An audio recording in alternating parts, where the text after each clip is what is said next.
The story begins with a sequence of images depicting supernatural creatures and a man dragging himself into his office. Then the scene shifts to his home where he was calmly watering his plants, drinking coffee, and at one point during the day watching a television show about a boy of ice who accesses his status menu. Shortly after, while holding a tablet and browsing an online store, he is mysteriously transported to a forest of gigantic trees, where a strange little green girl appears near him. My friends, up to this point, this is absolutely crazy, and I confess I'm finding it quite thrilling. So let's move forward. As soon as she disappears without a trace, the man, terrified, runs through the forest and comes across the skeleton of a warrior with a sword stuck in its chest.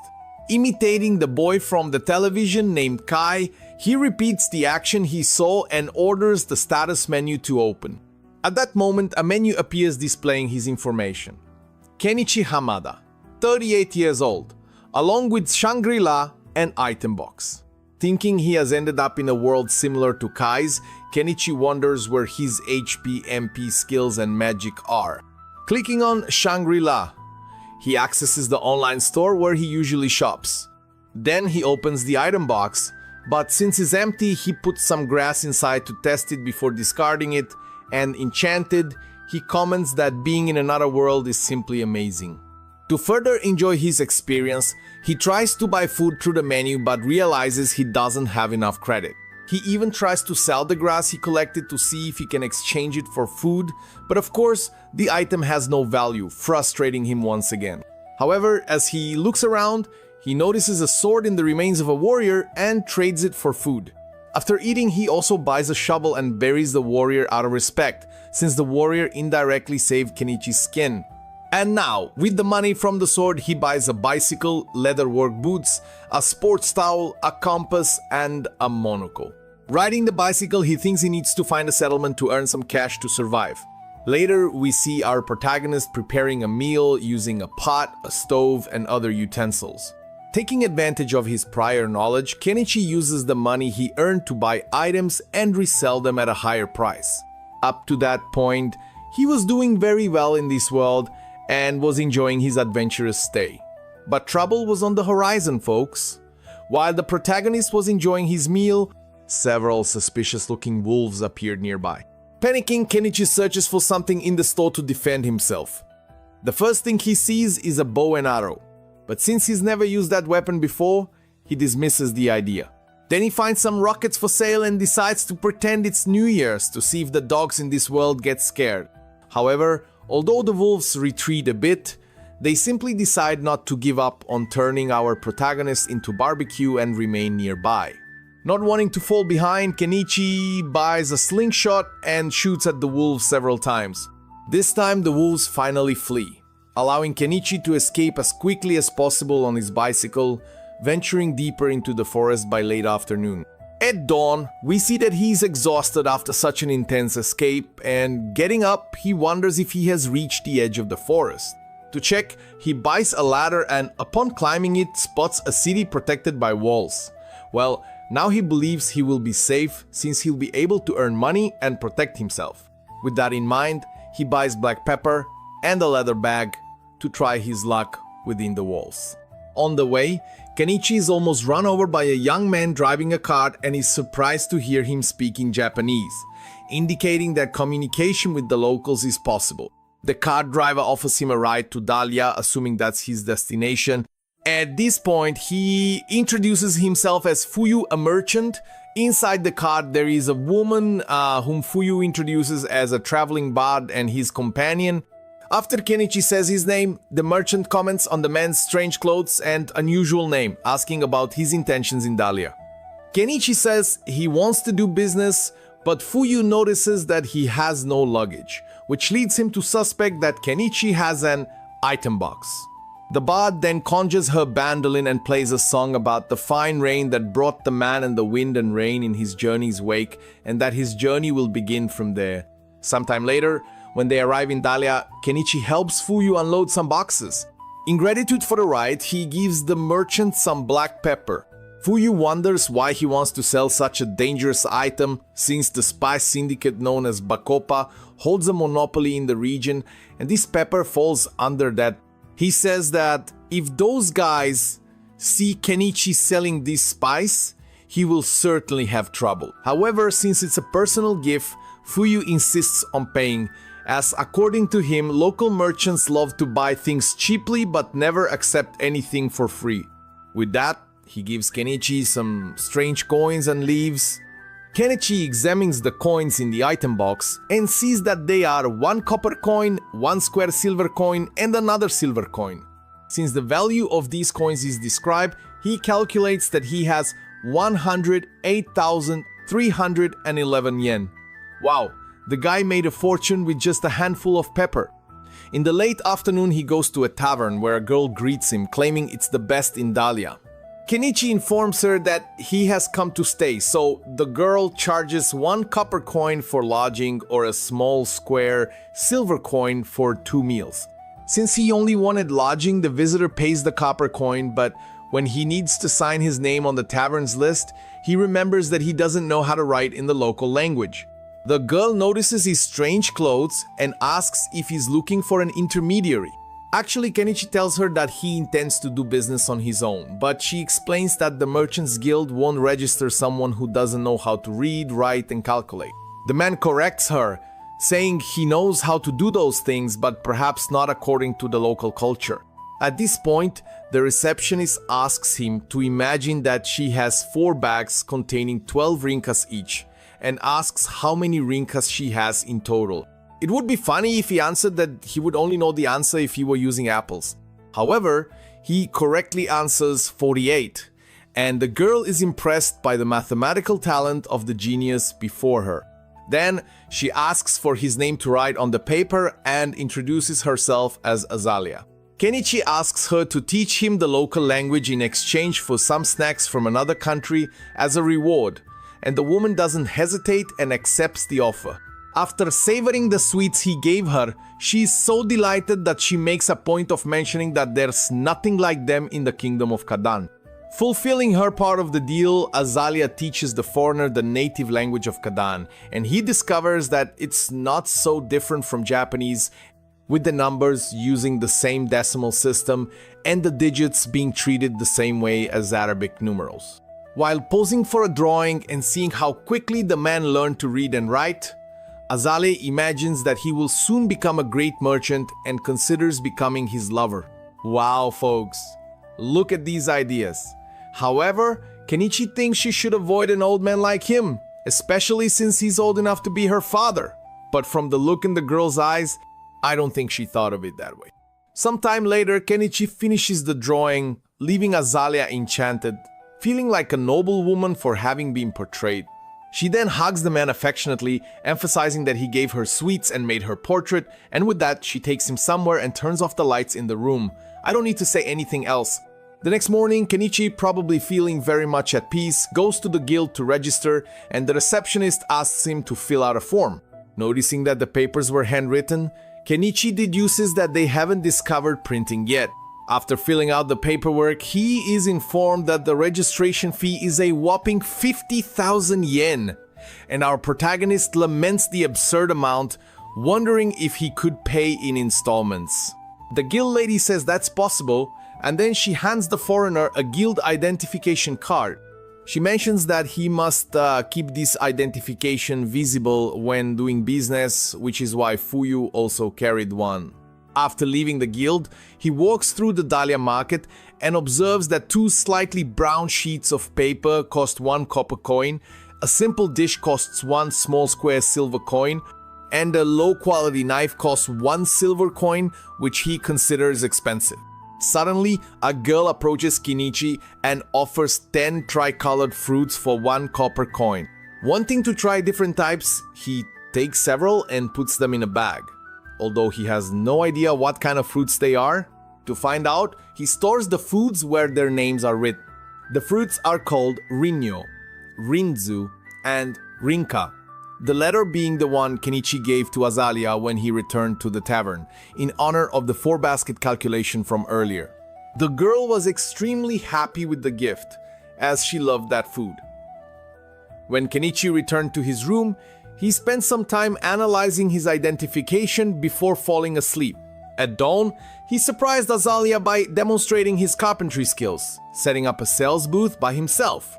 Additionally, the woman noticed the clips he was using and commented that hers were very weak, expressing interest in buying the ones he had, which made Kenichi see a profitable opportunity with this product. Later, he went to a spot on the street to summon his booth, which was stored in his item box. A merchant from the booth next door took a look at the foreigner's products and showed interest in the clips. Kenichi informed her that they cost 1 copper coin for 5 units, so she bought that amount and introduced herself as Anima. As the hours passed, no one visited their booths, and Kenichi began to get bored. However, as a bit more time passed, some people started showing curiosity about the items he was selling. His booth, mainly because of the clips, attracted more customers on the first day. Anima commented that the clips were selling well and thanked Kenichi for bringing customers to her booth as well. Grateful for the recognition, he realized he had made a profit of 15,000 yen.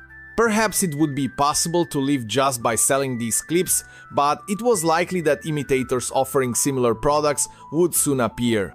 At that moment, a well-dressed man with a sword at his waist appeared at the booth, and Kenichi suspected he was someone of high status. The man asked to see a knife, and after testing its sharpness, asked the price.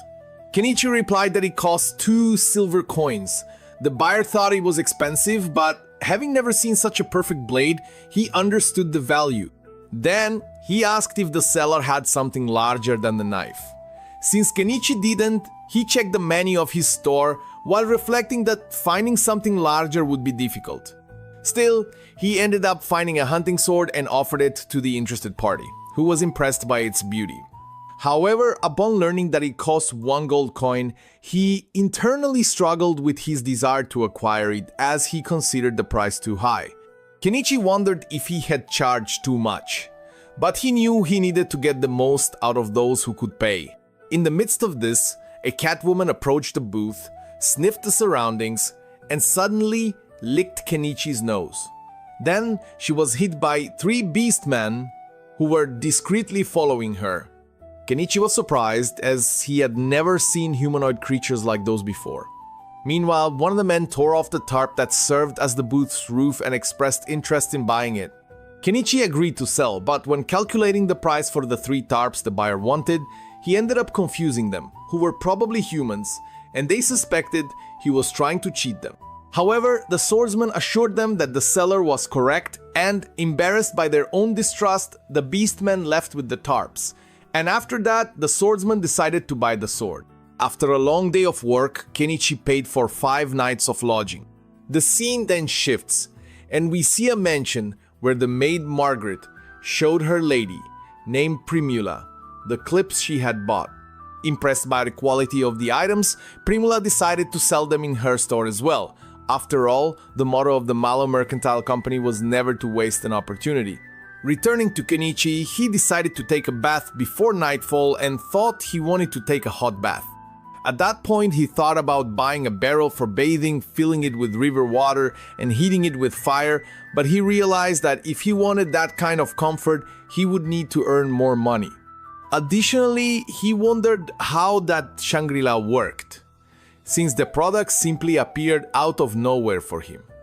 Reflecting on this, the merchant imagined that there must be some trick or scam involved, thinking that maybe even his soul was in danger because of it. However, one thing was certain: there was no way he could figure it out at that moment. The scene then shifts again, and we see a dirty little girl hunting a bird in the forest to eat. She mentions that her greatest desire is to eat until she's full. And while thinking about this, a man shouts the name Anemone, and the girl has to run away. The next day, Kenichi wakes up early again to set up his stall and continue with his plan, and just like him, Anima also repeats this routine with her mat.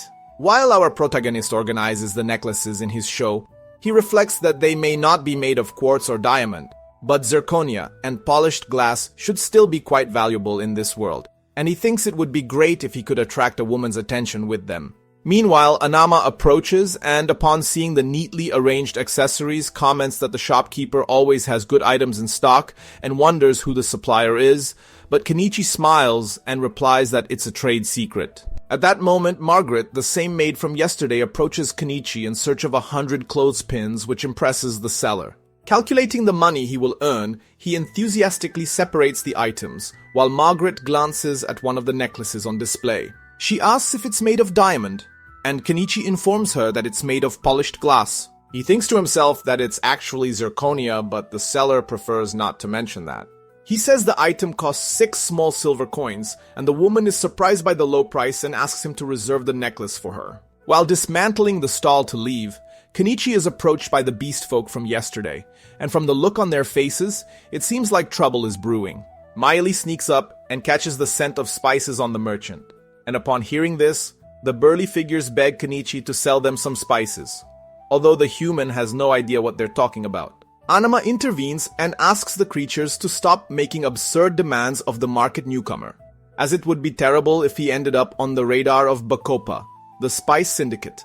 With that, the trio bows to apologize while the onlookers watch the scene and await the outcome, imagining that the newcomer would never go against Bacopa, even if it involves the favorite food of the beast folk. This way, Kenichi understands that he cannot sell spices, but he thinks there's no harm in offering seasoned food. So he will prepare the food just this once, but they will have to eat near the river, on the outskirts of the city. Upon hearing these words, the creatures dance with joy, and Anama asks to join. Not wanting to waste time, the burly figures help dismantle the merchant's stall in seconds and drag him to the mentioned location. There, Kenichi asks his new friend to help him chop some vegetables, and she asks if they are really vegetables due to their color. Kenichi replies that they are from a foreign land but are quite tasty. To vary the menu, the beast folk catch some fish and eagerly await the meal. When it's finally ready, they get excited, and when they taste this type of food prepared by a human for the first time, they simply fall in love with it at the first bite. Anama even comments that they are eating with silver spoons, looking like nobles, but Kenichi mentally corrects her since the utensils are actually made of stainless steel. The creatures point out that a drink would go well with dinner, and Anama asks them to moderate themselves, but Kenichi is more relaxed and remembers that everyone is having fun, so he buys a 4-liter bottle of shashu online. The condition for the creatures to receive the drink is not to tell anyone about this meal, and everyone easily agrees. A little later, talking privately with the man, his fellow merchant asks if he isn't being too generous, but he sees no problem in forgetting reality from time to time. Miley approaches and asks for more drink, and the human takes the opportunity to introduce himself. Similarly, from right to left, the creatures introduce themselves as Nyakero, Nyamelo, and Nyanji. After that, the beast folk dive into the river to digest skillfully, and Kenichi throws a bar of soap so they can take a decent bath. After the bath, the merchant buys beds and warm blankets for everyone to lie on the grass, and everyone passes out right there, while Kenichi admires the sea of stars that enchants the sky with its beauty. When dawn arrives again and the boy returns to the inn, Azalea questions if he spent the night out.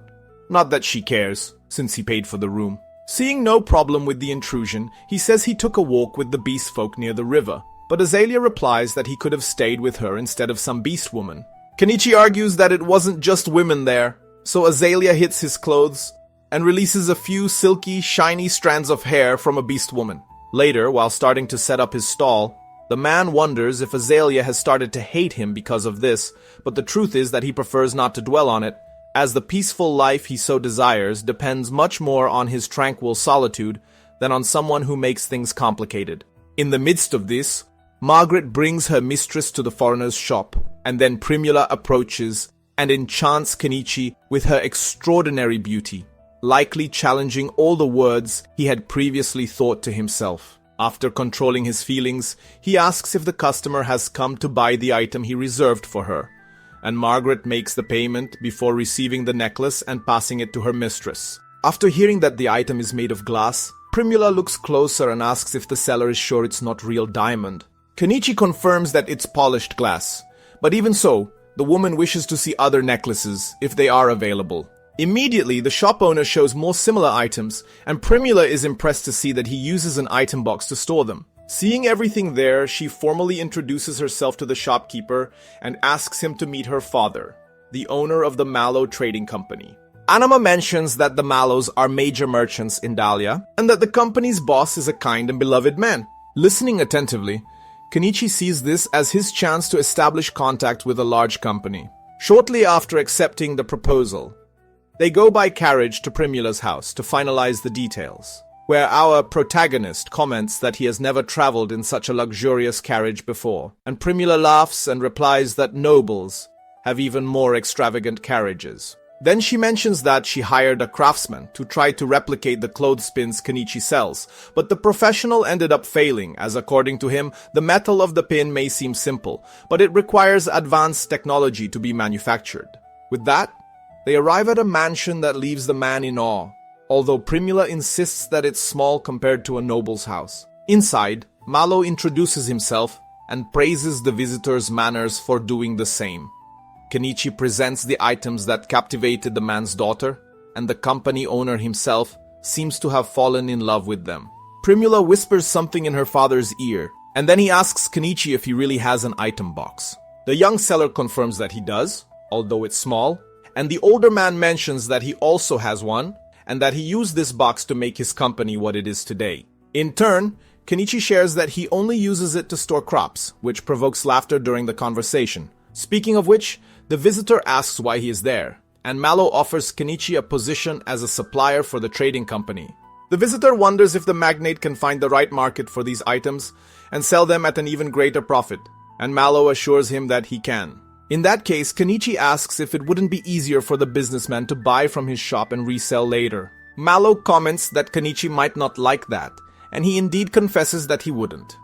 Moreover, Mallow reveals that there's a chance that rivals of the company might make a better offer, and closing a deal would be a way to ensure that doesn't happen.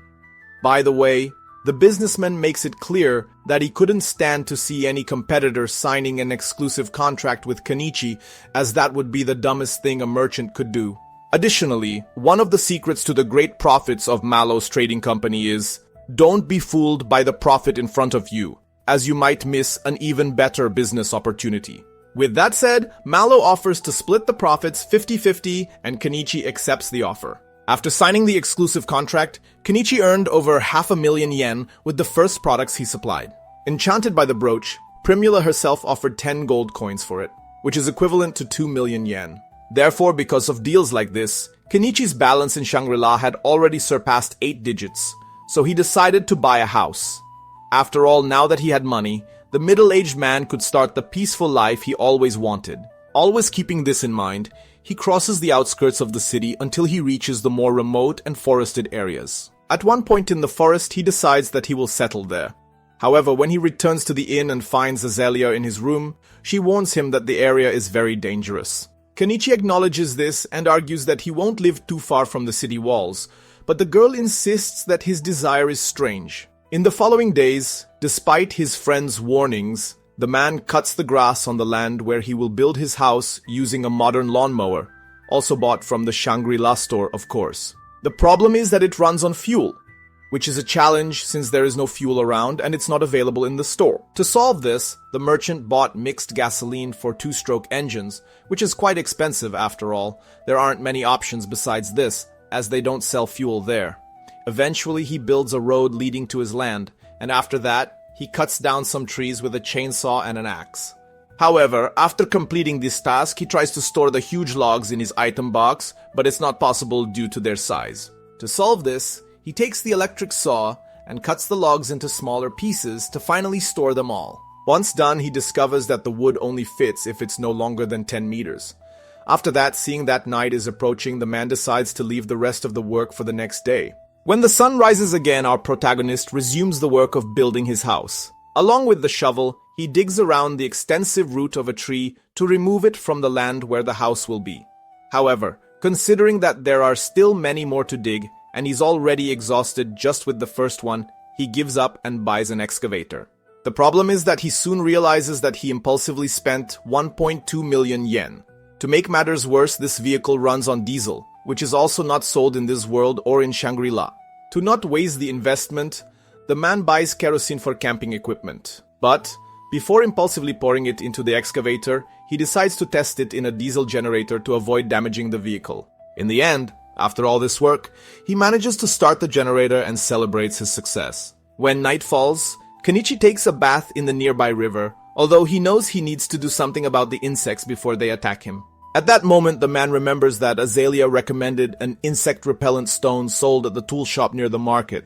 When dawn breaks, Kenichi goes there and is greeted by an old man who, according to the merchant himself, looks very much like a wizard. While the attendant comments that he has never seen Kenichi in these lands before, he shares that he came from abroad, and the old man shows interest in buying interesting products from foreign territories. The protagonist asks if the shop has any insect-repellent stones, and promptly, the attendant extends his hand and informs that it costs 3 silver coins, a price the buyer finds too expensive. To haggle, he offers 2 oranges, and the seller reduces the price to 2 silver coins, including the fruits in the deal. After buying the stone, Kenichi sets up his stall and learns from Anama that the old man is a walking encyclopedia in Dahlia. That said, the man notices a wanted poster on the wall where the criminal depicted is Shaga, the leader of the bandits in this area. Meanwhile, deep in the forest, we see that a man is selling the blue-haired girl, and she is placed in a carriage full of girls, but the carriage is attacked by Shaga's gang on the way.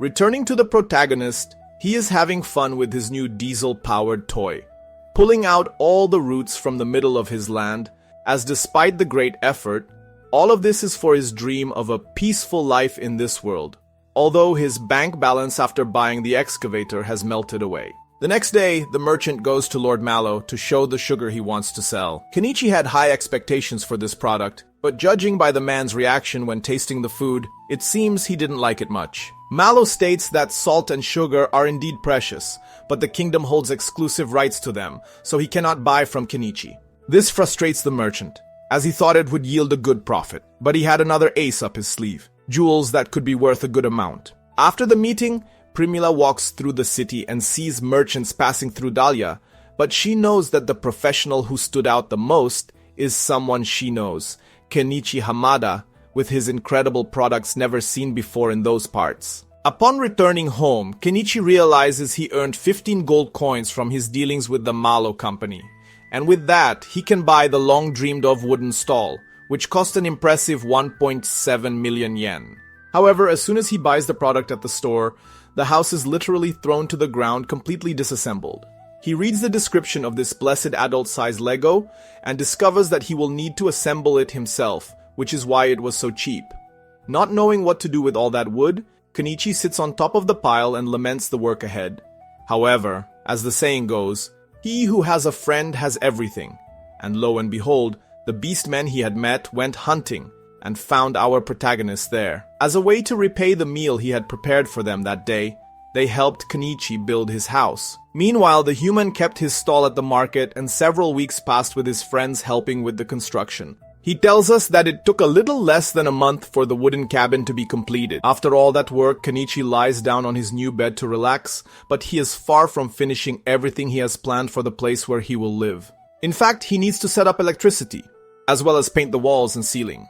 Kenichi then tells us that it took him another month to complete these tasks. He built the fences, treated the wood, and prepared his bathroom to recycle waste as fertilizer. He also added a kitchen with a sink and for electricity installed 20 solar panels. Additionally, he built a small stall outside where he could use a drum for bathing, which he filled using a gasoline tank to transport water from the river. Delighted, he enjoys his first bath in the middle of the forest since arriving in this new world. At that moment, he realizes that his life as the ruler of his own domain had officially begun. The next day, he informs Azalea that he is moving to his new home, thanking her for everything she has done and saying goodbye, leaving the young woman surprised and sad. In the late afternoon, Kenichi arrives home and summons his bicycle to take a ride and snap some photos of the forest flowers, but unfortunately, we hit a snag, folks, as an arrow appears out of nowhere and hits the ground in front of the bicycle, causing our protagonist to fall off. To make matters worse, more arrows were shot at him, so he had to run to save his hide until he hid behind a tree trunk. Looking around, he realizes that the beast people were acting aggressively. Not wanting to fall behind, Kenichi summons his slingshot and shoots several times at the attackers, managing to take one down.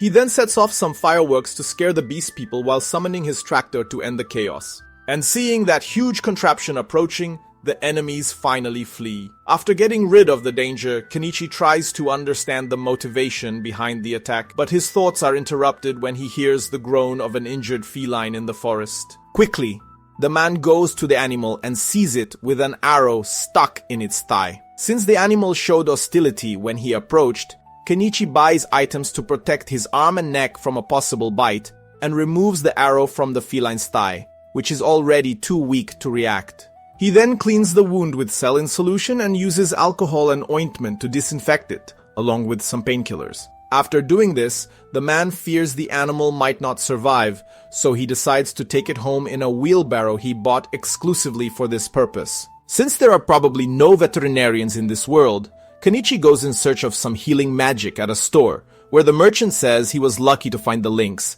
as their pelts are highly valued in the market. Later he returns to Anima, who finds it strange that he rescued an animal. In the midst of this, Miley shows up excited, as according to her, lynxes are messengers of the gods in her culture, and she would love to see the feline. Seeing the injured lynx, the girl is certain that it was the dogmen who did this and swears not to forgive them for it. Kenichi then applies more ointment to the animal's wound, which ends up licking the product, so the merchant decides to buy a collar to prevent this from happening again. Miley asks if Kenichi is a doctor, and he says no, although he knows how to administer first aid.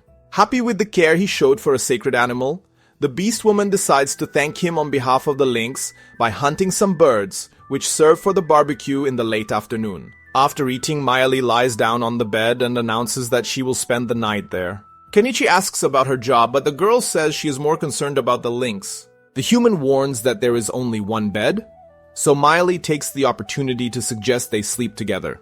Well, this actually happens, and Miley sleeps like a cat on top of the protagonist. Several days later, the lynx was recovering well, so the homeowner started working on the plantation. The problem is that to water the plants, he would have to fetch water from the river every time, which is a big hassle. To fix this, the man thinks about digging a well. At night, things were calm as he slept near the lynx until the image of a huge tree appears, where Kenichi slept in the lap of a woman with purple hair. Then the lynx jumps on the poor man's belly, as if to say it's already fine. To confirm this theory, the feline goes to the door and makes it clear that it wants Kenichi to open it. When he does, the man sees the animal head into the forest and wishes it good luck. In the following days, Kenichi took a few more days off from his stall to tend to his land and finish the well. Lo and behold, a week later, he finally managed to pump water directly into the bath drum. In the midst of this, to his surprise, Primula showed up at his house, marveling at everything around her. She explained that she was worried because Kenichi had disappeared from the market for so long, and Miley had told her about where he was living now. By the way, she asked what that giant metal thing was. Not knowing how to explain the tractor he had acquired, Kenichi lied that it was a familiar he had summoned, and that Primula should keep it a secret that he knew how to use magic. The girl, filled with innocence, confirms that she will keep the secret. Having gotten himself into this mess for free, Kenichi wondered if this woman could use it to blackmail him, although he thought she would never do such a thing, being who she was. As the sun was setting, he asked if it wasn't time for the city gates to close, and Primula confirmed it was. Confused, the man wanted to know where she planned to sleep that night, so she asked if he would let a woman like her sleep in the forest. He pointed out that there was only one bed, but Primula, of course, saw no problem with that, as she was used to sleeping huddled with several men on long shopping trips. Hearing this, Kenichi was left speechless. While the girl asked what that thing with water was, Kenichi explained that it was a bathtub, and Primula got excited about the idea of taking a bath there. Lo and behold, when night fell, she undressed and bathed to the sound of nocturnal birds. But instead of relaxing, she actually got scared and called Kenichi, who was nearby. He approached and suggested she could try bathing another time since she was scared, but she reminded him that the motto of the Mallow Company was, "Never let an opportunity pass." So Kenichi wondered what Primula would do if he were a bad person. But she didn't think a guy who saves animals and feeds beastmen could be bad, and well, she wasn't wrong. At bedtime, Primula came out of the bath and was amazed by the robe the protagonist had offered her. So much so that she even asked him to produce more to sell. Similarly, she also loved the nightgown, and faced with all the fantastic products this man had, she imagined that one day he could become the greatest merchant in all of Dahlia, if not the entire kingdom of Kaden. However, Kenichi mentions that he doesn't want any of that. also saying that he thinks attracting the attention of nobles would only bring him trouble, when all he really wants is enough to live a quiet life. Therefore, Primula promises never to mention her supplier's name to the nobles, and Kenichi thanks her for her consideration, finishing a drawing he was making of her. Later, already lying in her bed, Primula tried to call Kenichi and ask if he was already asleep, while the man pretended to be asleep to keep things calm. Meanwhile, in a remote region, Shaga was being served by the little girl with purple hair who was being used as his servant. Then another man arrives, pushing the child to the ground and handing a bag to the leader, who opens it and sees several gold coins and a letter assigning him a task. When dawn arrived, Kenichi took Primula home and thought about the excuse he would give her father upon arrival. However, once there, Mr. Mallow himself apologized for his daughter's behavior and said he didn't know who she had inherited it from, and the girl promptly assured him that she had inherited it from her father. While discussing business at this meeting, Mallow saw Kenichi's robes and nightgowns, which also included some intimate pieces capable of winning over even the most puritanical man's heart. Mallow was embarrassed to see this business in front of him, while his daughter fell in love with the look. Meanwhile, the maid Margaret arrived with some accounting books the boss had requested.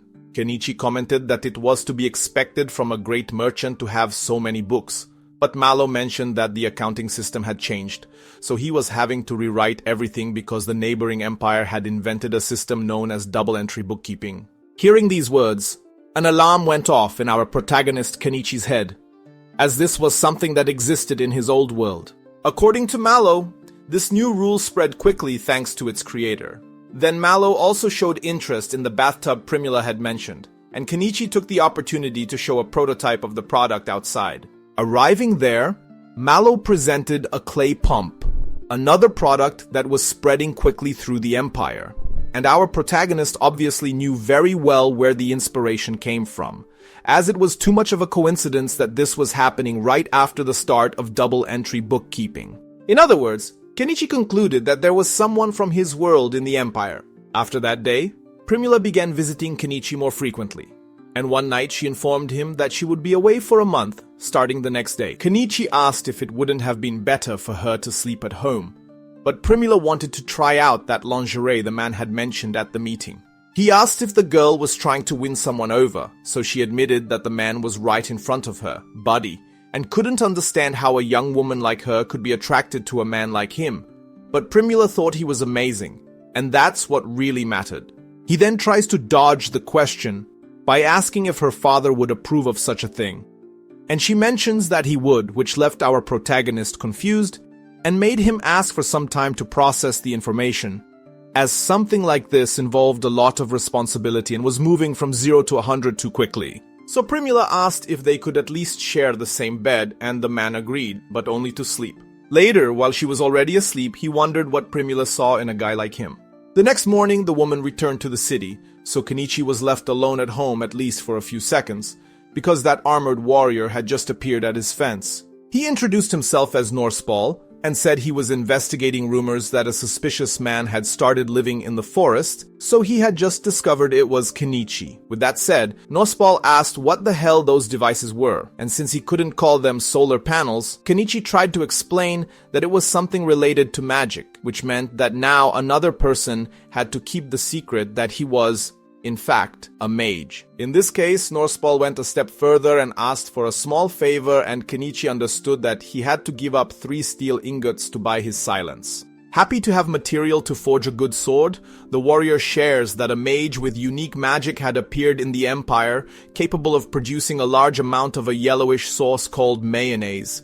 And by the way, they say this guy defeated a dragon using mayonnaise, and I just wonder how that could be possible. Lo and behold, in the blink of an eye, a month passed, and now we are at the city market, where Kenichi awaited the arrival of Mallow's caravan. Meanwhile, while he was casually working, he overheard some people talking about an attack that had occurred, and well, it seems the trouble involved Primula, as Margaret herself showed up and called our protagonist. As the scene unfolds, we see Kenichi heading to the place where Mr. Mallow was on his knees, begging adventurers to rescue his daughter, but the men refused to face someone like Shaga. Some residents informed the merchants that the guild would need a few more days to organize preparations for an expedition, but he was desperate and couldn't wait. According to reports, Shaga's gang consisted of 50 henchmen, so with those numbers, few dared to confront them directly. The scene shifts perspective perspective to the bandits' hideout, where we see the leader himself throwing Primula into a cell, but he noticed she hadn't shed a single tear, which was expected from the daughter of a great company.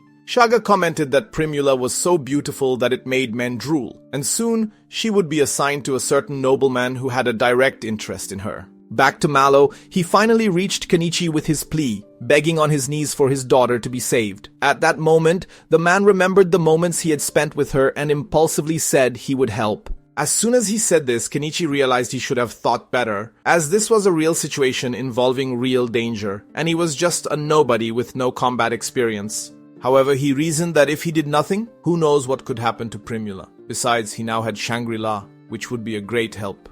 With this in mind, Kenichi asked for an advance payment for preparations, and Malo handed him 10 million yen without a second thought. After that, Kenichi discovered that Shaga's base was 50 kilometers south of Dahlia, in the ruins of an old mountain castle, which meant he would need a vehicle. After choosing one from the virtual store, he announced to everyone present that he would use summoning magic for something huge, so everyone should make space. With that, Kenichi summoned the truck-kun in the middle of the square and explained that this iron carriage could do everything he commanded without horses, and that he would take everyone who joined the fight, providing the best weapons for those who came aboard. He also mentioned the generous reward for Shaga's head, making this a chance for anyone who wanted to get rich. However, despite the merchant's efforts to convince people to join, it was clear that the crowd was terrified of the bandit and therefore didn't dare to join. For a moment, Kenichi found himself alone in this impossible mission, until he heard a meow in the crowd.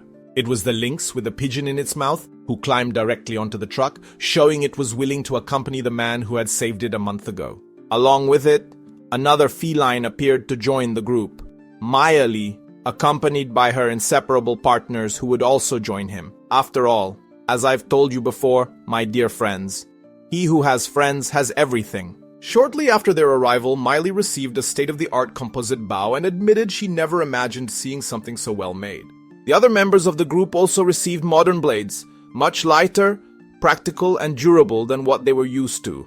Adding to the group, we see Norspol arriving carrying his latest sword, which was forged with the resources provided by Kenichi. According to the knight, hunting Shaga would be a battle worthy of his sword. Kenichi, though a bit scared by the man's bloodlust, didn't oppose his presence on the truck. Next, the old owner of the tool shop appeared to join the team. Kenichi warned that it was too risky for an old man, but the elderly adventurer proved he wasn't dead yet by summoning a powerful fireball on the ground. Finally, even Anama showed up to climb onto the truck, arguing that it would be cruel to leave her out. Kenichi reminded her it would be a dangerous fight, but she insisted she could at least prepare the food, promising to flee if things got too dangerous.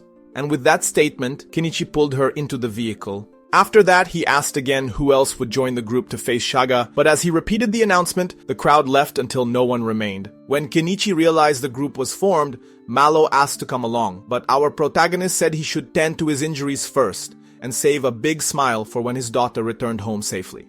With that settled, Kenichi went to the Adventurers Guild and accepted the Shaga mission, also paying a silver coin to register with the guild. After that, he set off with his companions toward the objective, leaving behind the incredulous crowd, as no one imagined such a small group would actually confront the most dangerous bandit in the region. Some even accused the group of running off with Malo's money without completing the mission. But despite the disdain, Kenichi and the others set out to do what they had truly set out to do.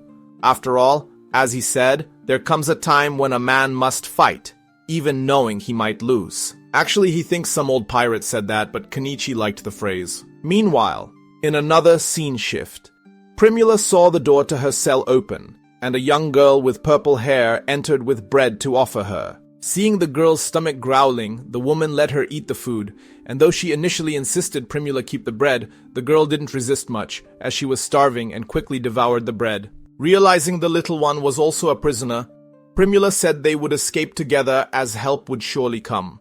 The girl asked if it would be God's help, and Primula said yes, though she was surprised by the question. Back to the rescue group, they continued their journey in the truck-kun until they camped in the late afternoon. Kenichi prepared a soup with vegetables and horned rabbit meat, and everyone was satisfied with the quality of the food.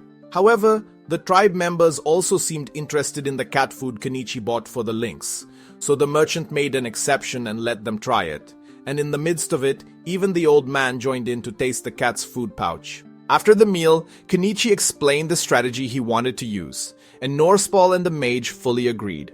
The cats admitted they weren't good at using their brains, so they left that part to the others. Finally, Anama said she would stay at the camp, as she wouldn't be useful in battle, promising to wait for news by the agreed deadline. After that, using a modern low-power communicator, Miley was terrified to discover how the device worked, as she simply heard Kenichi's voice through the device and had no idea how it was possible. But after the initial shock, she informed him they were close to arriving. The mage commented to Kenichi that not even the Empire's sorcerers had magical devices like these, and the merchant asked him to pretend he saw nothing. After that, he got into the truck to head to the castle and said he was counting on Anama, who, in turn, repeated her role before departure, explaining to us that if the group didn't return in a day, she would have to go back to the guild and report the mission's failure. With all that, the truck finally set off to begin the crucial part of the plan. In the middle of the night, Kenichi asked over the communicator what Miley was seeing, and she reported that the wall had watchtowers with guards, but the men were getting drunk. Faced with this, the invading group thought it was the ideal time to attack and prepared for it, while Kenichi received from the cats a kind of battle food similar to a nut. When he bit into it, he felt an extremely bitter taste, and when the effect hit, our protagonist felt completely high, thinking that even though he was about to face death, he simply couldn't stop laughing. As he drove toward the enemy castle, the man felt as if he had embodied Toretto himself, in a Fast and Furious movie where nothing matters but family.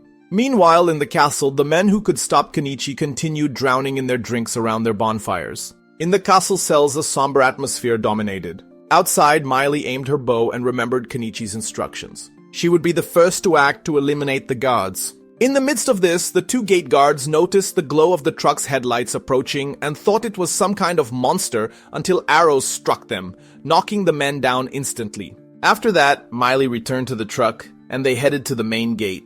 As agreed earlier, the old mage took responsibility for dealing with the entrance, so he cast an explosion spell that completely destroyed the gate, ensuring the vehicle's passage, as planned in the pre-attack meeting. The group would attack while the enemies were drinking, as they would be drunk and unarmored. When the truck entered the castle, the allies asked the mage to cast another spell like the first, but he lamented that he wouldn't be able to conjure another due to lack of energy. Even so, the fighters got out of the vehicle and began the attack, catching the bandits completely off guard.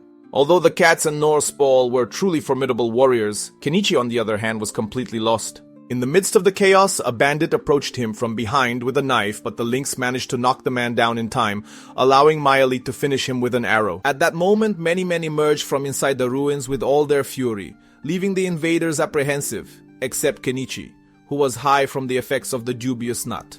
As if he were in an unusual Isekai anime, he then summoned his excavator and left the bandit stunned, especially when he turned on the vehicle's spotlight and charged at the men.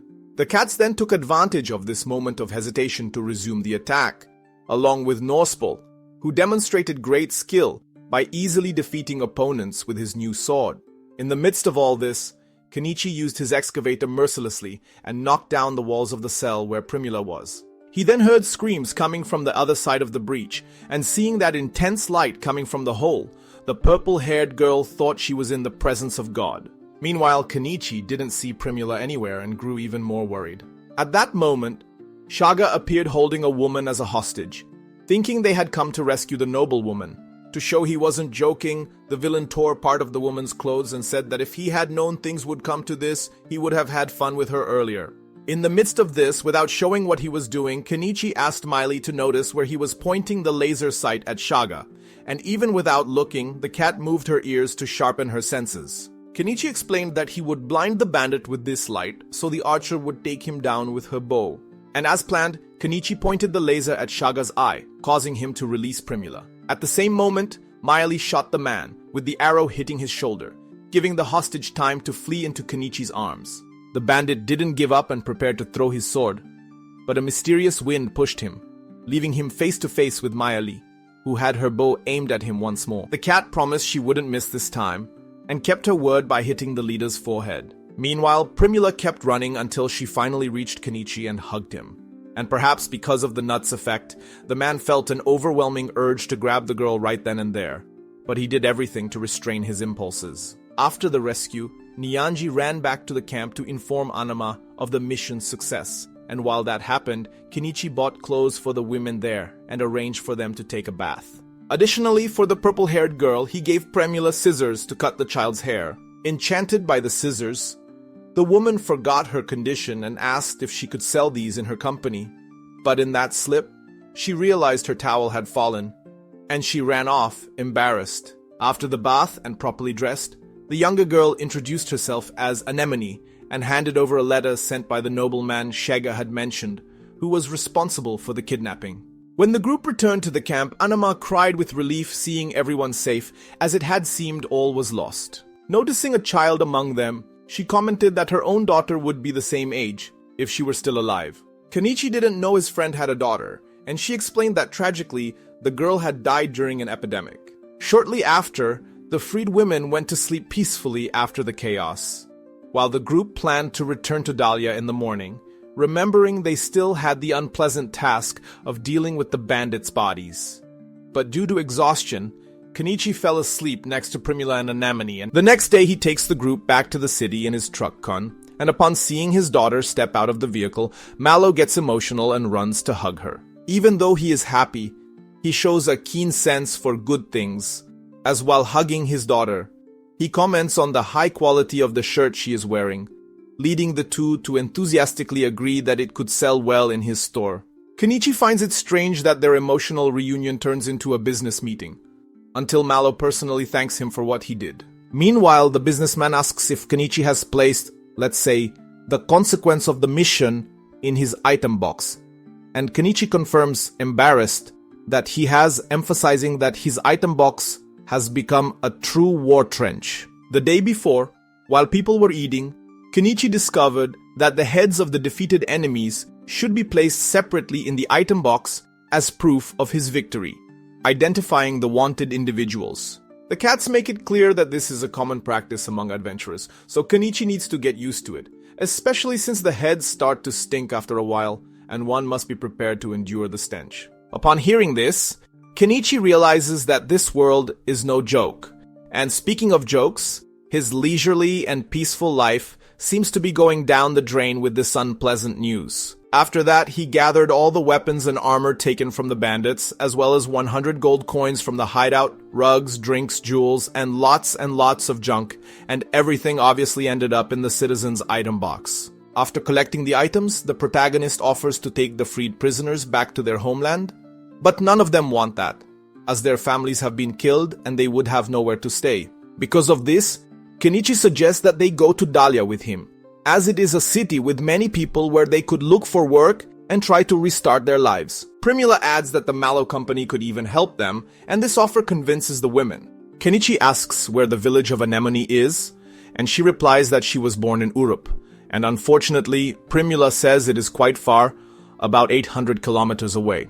Even so, Kenichi offers to take the girl, but she shakes her head negatively. Anama argues that the child must have been sold to reduce the number of mouths to feed, so Kenichi invites her to go to Dahlia with everyone. Thus, the man begins transporting everyone to their respective places, each where they wish to be dropped off. During a conversation among the women on a night of dining at the camp, Anama says that the best quality in a man is his honesty, and Primula, attentive to this, asks if Kenichi would be a good choice, but she emphasizes that no, because men like him don't care about women, also saying that if he finds something he truly wants to do, he will certainly leave a woman behind to pursue his goal.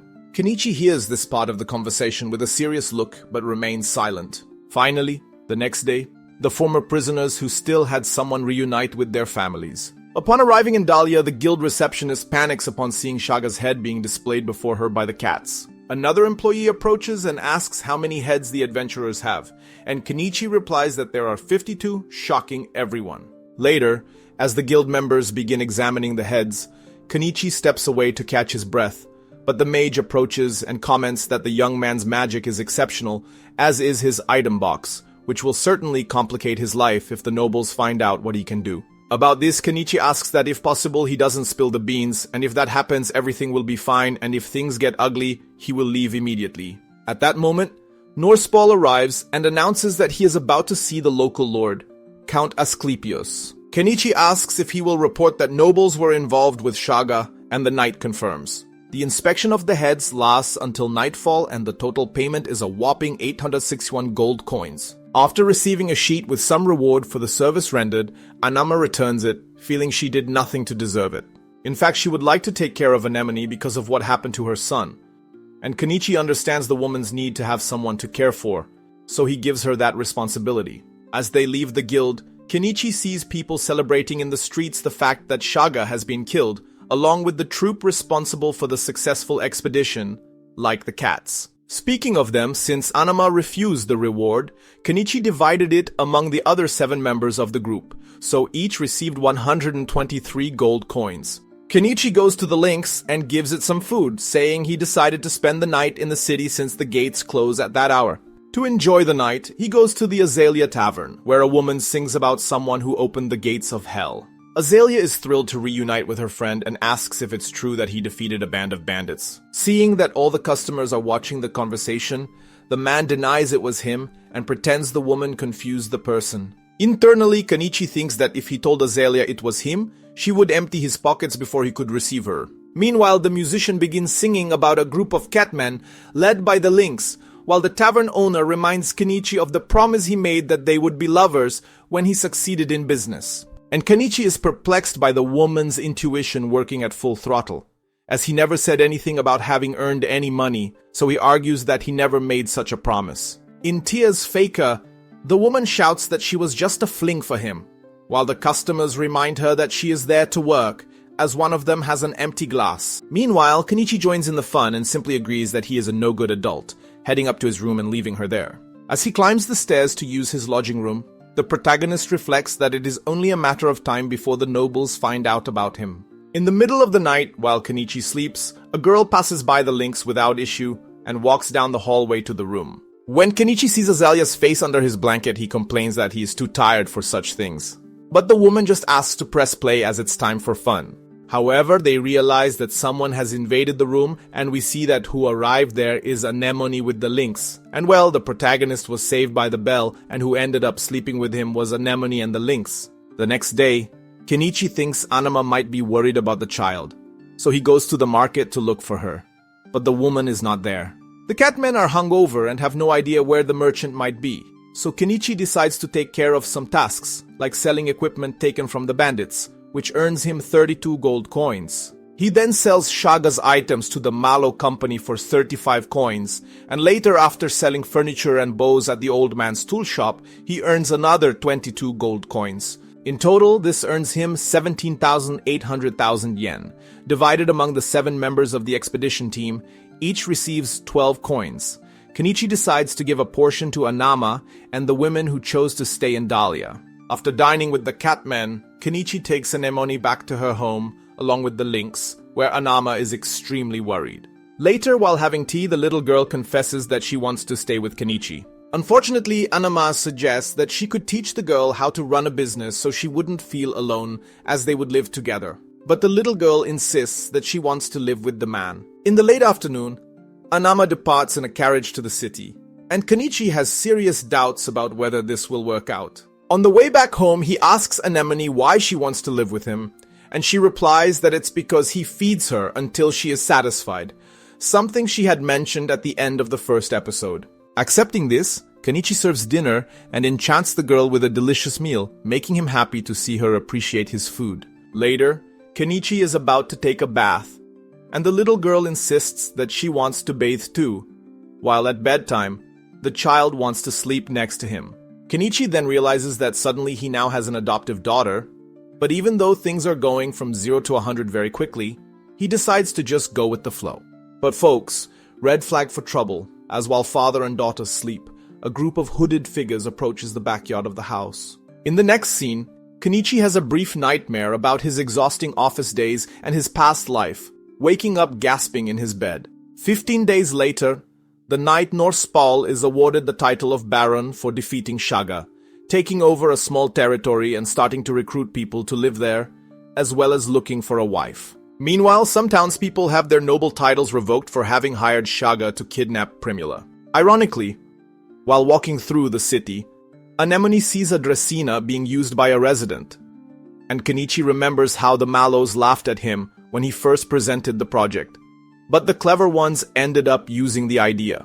They even apologized for laughing at the foreigner and paid him 5 gold coins for the idea, as, according to Mallow, one of the company's mottos is always to show gratitude for an idea. After the meeting, as they leave the company, the hooded figures continue to follow Kenichi and Anemone. When the review is completed, the group collects the reward and divides it equally once again.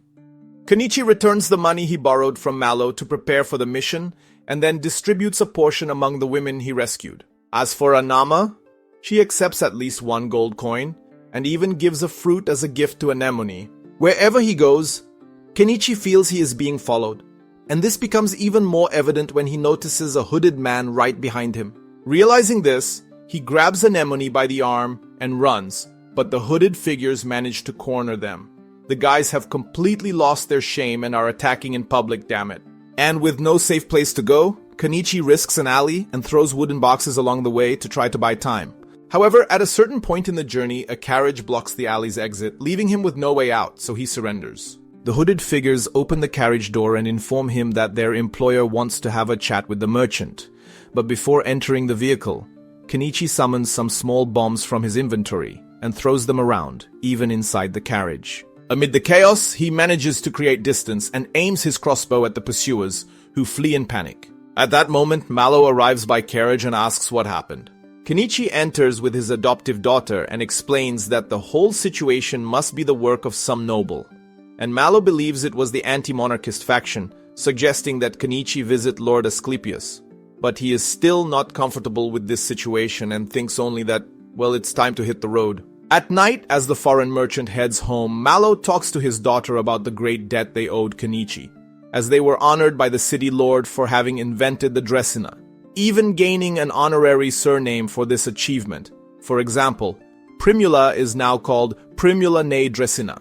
The next day, alone in her room, she remembers that at first, she only saw Kenichi as a boring middle-aged man, but soon recognized his great talent and personality. Because of this, Primula did everything to get this man's attention, but nothing worked. Still, because he went to save her from the bandits, she was sure he felt something for her, and so she decided to invest even more in Kenichi, as she is certain he feels something for her. Excited, she mentions that she will accompany him in life, and with that runs to his house to open her heart. But upon arriving there, the blow was strong, leaving her only to cry upon seeing that his house simply disappeared. At this, she remembers Anama's words about Kenichi being someone who doesn't settle down because of a woman. The scene then changes, and we see that Kenichi, Anemone, and the Lynx are on a motorcycle wandering around, and on the way, he meets Fuyu, and the two then have a chat. Fuyu asks who the girl and the Lynx are, and our protagonist just mentally notes how he left home storing everything, questioning if Anemone wanted to come along or stay with Anima, and she confirming that she wants to go with him. Before leaving, the Lynx shows up there, and he says goodbye. But to his surprise, the Lynx followed him and decided to stay with him too. Reflecting on all this, the protagonist just mentioned to Fuyu that they are his family, leaving both Anemone and the Lynx happy with the statement. He then tells Fuyu that he is embarking on a journey with no set destination with his family in search of the long-dreamed-of peaceful life. Seeking to settle in a new location, the group takes a break to eat, and Kenichi prepares a freshly caught fish for the meal. At the moment, they are 100 kilometers from Dahlia and about 6 kilometers from the next town called Astrantia. After finishing the fishbowl soup, the man serves his family and thinks to himself that this is indeed the life he has always wanted. During lunch, in a moment of reflection, Kenichi remembers that Anemone mentioned being 12 years old, but she seems very small for her age. After eating, he launches a drone and discovers that the river where they stopped flows into a lake, and it seems that Astrantia lies beyond that lake, so he invites the girl to look for a spot with a good view there. Upon arriving, the child and the Lynx have fun in the water, and while they play, Anemone remembers that she always prayed to God to save her. She recalls that throughout her difficult journey, she even shed some tears. After all, she is just a child. However, now she is on a new adventure with Kenichi, whom she mentions as her god and savior. After a great trip to the lake, Kenichi asks Anemone what she thinks about living there, and the girl gets excited about the idea. Thus, he conjures his wooden house once again and prepares for a new life. Watching the child lovingly hug the Lynx, Our protagonist realizes that he never gave the feline a name and suggests names like Kuro, Black, Kuru, and several others, but none please. Thinking better, he considers the animal's fur and decides on Velvet, which could be affectionately called Vel, and both like the suggestion very much. At night, the child writes her own name without needing help, and Kenichi celebrates her progress in reading and writing. Thus, he checks and discovers that the Shangri-La store doesn't sell diesel, so he uses kerosene for now. But he would love to find a cheaper fuel. And since he once saw on TV something about biodiesel made from used cooking oil, he buys some books to study the subject. Lying in his bed, researching the method, Kenichi sees Anemone enter his room and take an interest in the reading, even without understanding. Kenichi explains that the book is not in the language of this country, which means the girl couldn't read it. But she says she could learn the language spoken in the man's country. With that, Kenichi buys a copy of The Little Mermaid and allows the girl to learn some Japanese words on her own. The next day, while removing the camouflage from his solar panel since it was sunny, Kenichi hears a noise in the bushes and, fearing it might be a monster, quickly buys a crossbow to deal with the situation. However, Miley emerges from the bushes with a bow on her back and shouts that she has finally found her friend. She complains about being left behind and having had a hard time following the trail of the lynx in the cart. Then Miley enters the wooden house and Anemone is happy to see her friend. And well, Kenichi informs her that the Catwoman will live with them from now on. At lunch, Kenichi asks if Dahlia is still the same since he left, and the Catwoman says that Norseball proposed to Primula, while Kenichi thinks that this is a typical status marriage, but admits that he would have liked to attend the ceremony. Later, the residents of the house take a bath to clean up and relax, and Miley discovers the wonders of a hairdryer, which, in her case, works for her entire body. The next day, she and Anemone are looking at the book The Little Mermaid, and the cat finds the illustrations very explanatory, mentioning that she can understand even without knowing how to read. Hearing the conversation, Kenichi realizes that even without knowing how to read, if it's an illustrated book, people can understand the story. So, he thinks it might be a good idea to produce illustrated books about fairy tales from his world, but first decides to ask the girls if there are any in their world. Immediately, Miley mentions the Ancient Queen and the Holy Knight, for example. Anemone adds the tale of the forest elf, and Kenichi shows more interest in the latter, so he asks the little girl to tell the story so he can write it down. Anemone tells the story of an elf who lived in a forest and fell in love with a human prince. But all the people from both races were against this union, and the elf almost dies in a conflict that starts because of this. However, thanks to the power of the fairies, she escapes to a safe place, and the two live happily ever after deep in the forest. After writing down each part of the story, Kenichi buys a mimeograph printing kit and puts his plan into action to create books based on local tales, leaving Anemone and Miley amazed to see before them a finished book with a story they've heard all their lives, something completely new for both. Suddenly, Kenichi notices a canoe approaching the riverbank with a human and a beastman inside. Quickly, he tells the girls to go inside the house as there are people approaching, and it's unknown if they pose any threat. To defend his territory, Kenichi approaches the intruders with his crossbow in hand, but the man in the canoe explains that they are residents of Santanka, the village on the other side of the lake. Kenichi asks if there is any law preventing him from living there or something like that, and the man replies that living there isn't a problem, as long as the person is good. But since they don't know if he is a bandit or something, they came to check. Additionally, he observes that the intruder seems well armed, so Kenichi explains that he is a merchant who had trouble in his city and needed to flee.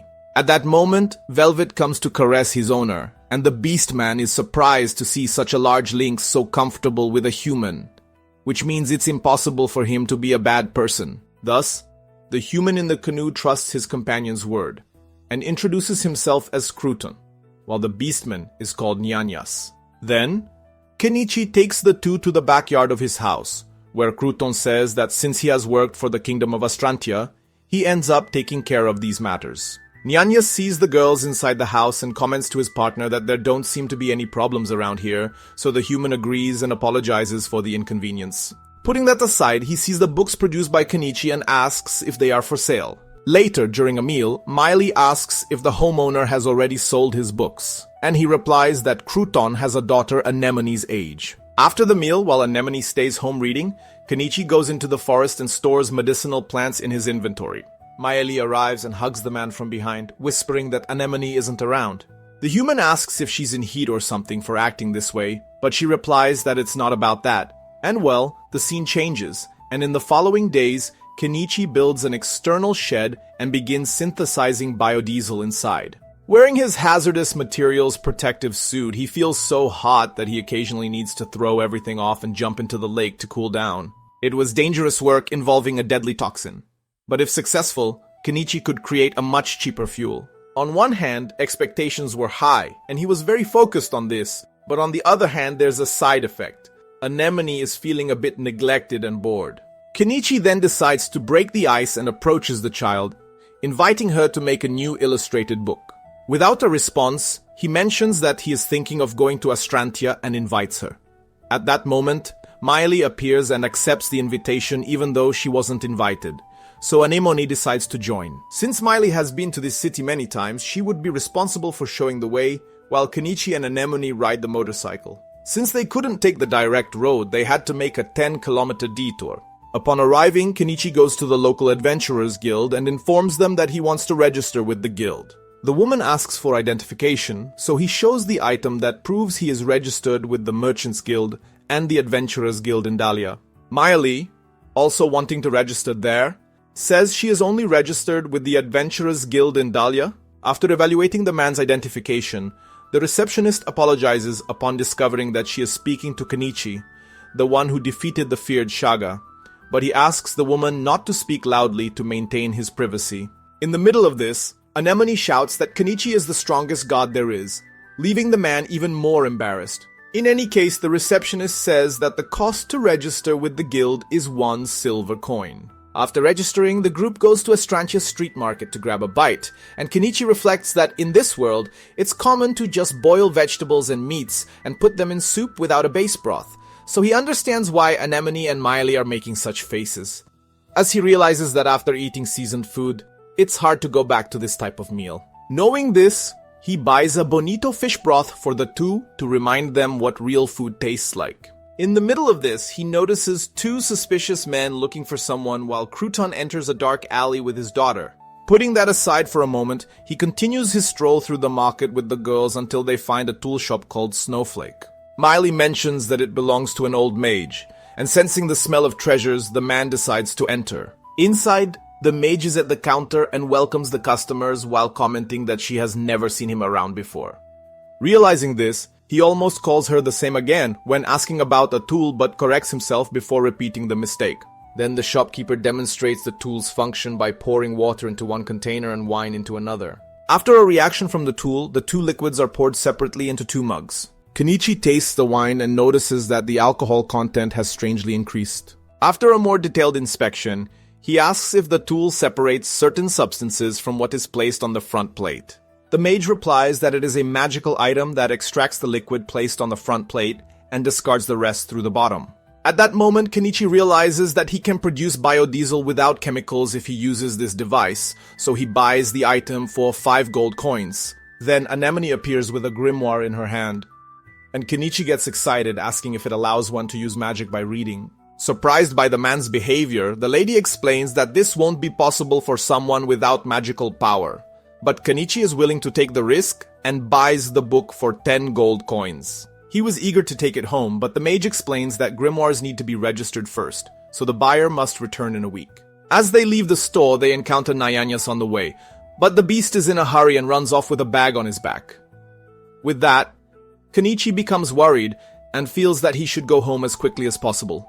By the way, in some alley, he sees those 2 suspicious men from the market telling each other that they found who they were looking for. Shortly after, a child screams and Kenichi sees Crouton with his daughter being threatened by armed bandits. Hesitating to get involved for a moment, Kenichi knows he hates getting into trouble, but when Anemone asks if he isn't going to do something, he realizes he has no way out at that moment. So, he asks Miley to take care of the child, but if the situation worsens, she should lend a hand. Thus the man buys a medieval plague doctor mask from the online store and enters the fray. As he approaches the bandits, he uses the item to scare them, claiming to be a magician full of tricks. He grabs the fireworks and starts setting them off around, saying that they will explode inside them if they don't leave, and well, the men flee. After that, Nyanyas arrives and apologizes for only showing up now, explaining that he fell into the bandits' trap and ended up separated from his friend and daughter. Later, Crouton explains that the armed men were from the Spice Union, and Kenichi remembers that this union in Dahlia is called Bacopa. Crouton adds that when he worked for the kingdom, he arrested several of them, which marked him as a target. Then he explains to his daughter that this was the man who sold him the storybook, and the girl thanks him excitedly, having loved the story. Anemone shares that she helped make the book, and asks to create a new story with Crouton's daughter, who shows great interest in doing so. Thus, the two introduce themselves and become friends, something that pleases Kenichi, as it's always good to see a child making their first friend of the same age. A few days later, Anemone eagerly awaits Mary's arrival, who approaches by canoe with her parents and Nyanyas for a visit. Kenichi had prepared a feast for the arrival of the new friends, who are amazed by the spices the foreigner used in his food. Afterward, they spend the whole day having fun, especially the children, until the late afternoon arrives, along with the time to leave. After that, Mary and Anemone start visiting each other every day, and Kenichi also gets to know the village of Santanka, where Crouton's daughter lives with her family. The two start working on an illustrated story of Cinderella until one day something happens. Almost unable to breathe, Crouton arrives at Kenichi's house with a huge bag full of coins, claiming that it's all his savings. According to him, Mary is suffering from a high fever, saying that this is a disease from this region and that when children catch it, they usually don't last even a night. Hearing this, Anemone desperately hugs her father, and Miley remembers that the mage from Astrantia might be able to use some healing spell. Unfortunately, Crouton laments not having the money to request such a service. So first, Kenichi buys medicine to reduce the fever and sends Crouton back to his village with all the money, promising that he will be there soon. With that done, he leaves Miley to take care of Anemone and sets off on his motorcycle. At night, in the village of Santanka, the mage says that Mary has chicory fever, which is very difficult to cure with magic.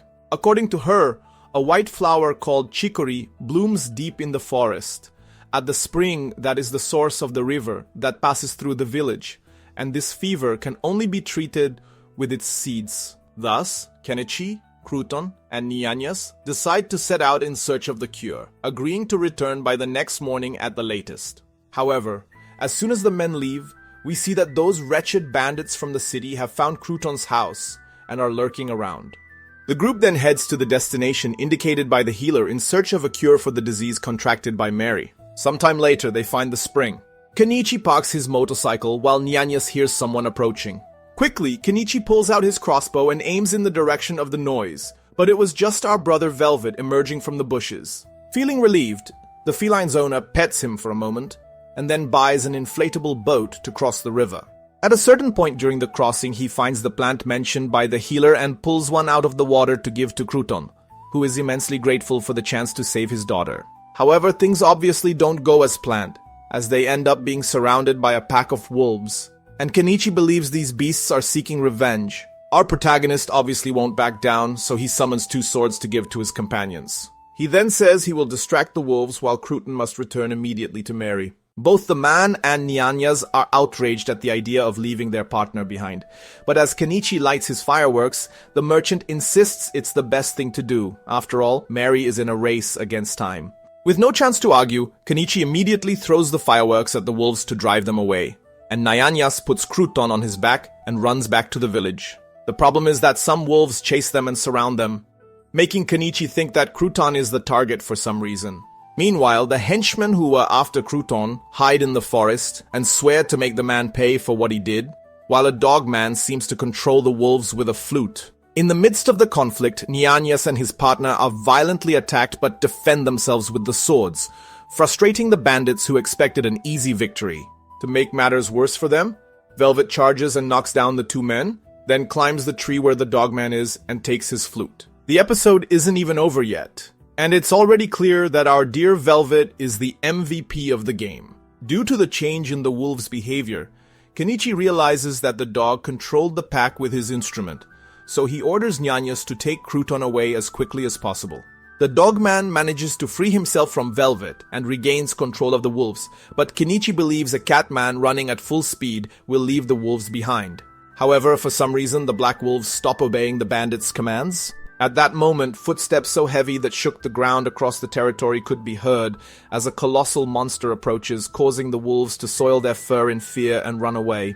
Without delay, the bear-like creature quickly approached and delivered a powerful blow to the dogman, leaving him smashed on the ground. At this, the two cowards fled, and the colossal beast turned its attention to Kenichi and Velvet, who were facing the bear. Seeing the creature running towards him despite being terrified, Kenichi manages to summon the beast and shoots it in the eye. Velvet takes the opportunity to attack next and manages to deal some damage, and his above-average agility allows the lynx to escape unscathed from this attack. Relieved, Kenichi now throws a large number of rockets at the bear, which, probably out of instinct, decides to shove the things into its mouth, which consequently explode in its mouth, leaving Kenichi and me simply stunned to witness this unexpected scene. Thus, he summons his backhoe, spins 360 degrees, hitting it with the bucket, and ends the conflict. After confirming the victory, the human heads straight to the fallen dogman. Later, he arrives by motorcycle at Crouton's house, where Mary is still lying in bed. However, the healer claims that the worst is over. The child's father thanks his friend again, as does the mother, not being the type who is used to this kind of attention. Kenichi isn't sure what to say, so he decides to talk to Crouton outside the house. There, he shares that he made a deal with a dog man from the forest. Previously having saved the citizen, Kenichi asked him to promise never to hurt Crouton's family again. The dog swore never to repeat such an act, but reminds him that he can't be responsible for others, as many people hold a grudge against the man from the village of Santanka. Because of this, the bandit advises that the man should leave for good. And this was the issue Kenichi brought to Crouton, believing that leaving Santanka could save his family. The problem is that he has nowhere to go, since even moving to Dahlia is out of the question, considering that Zureta is linked to Bacopa from that city.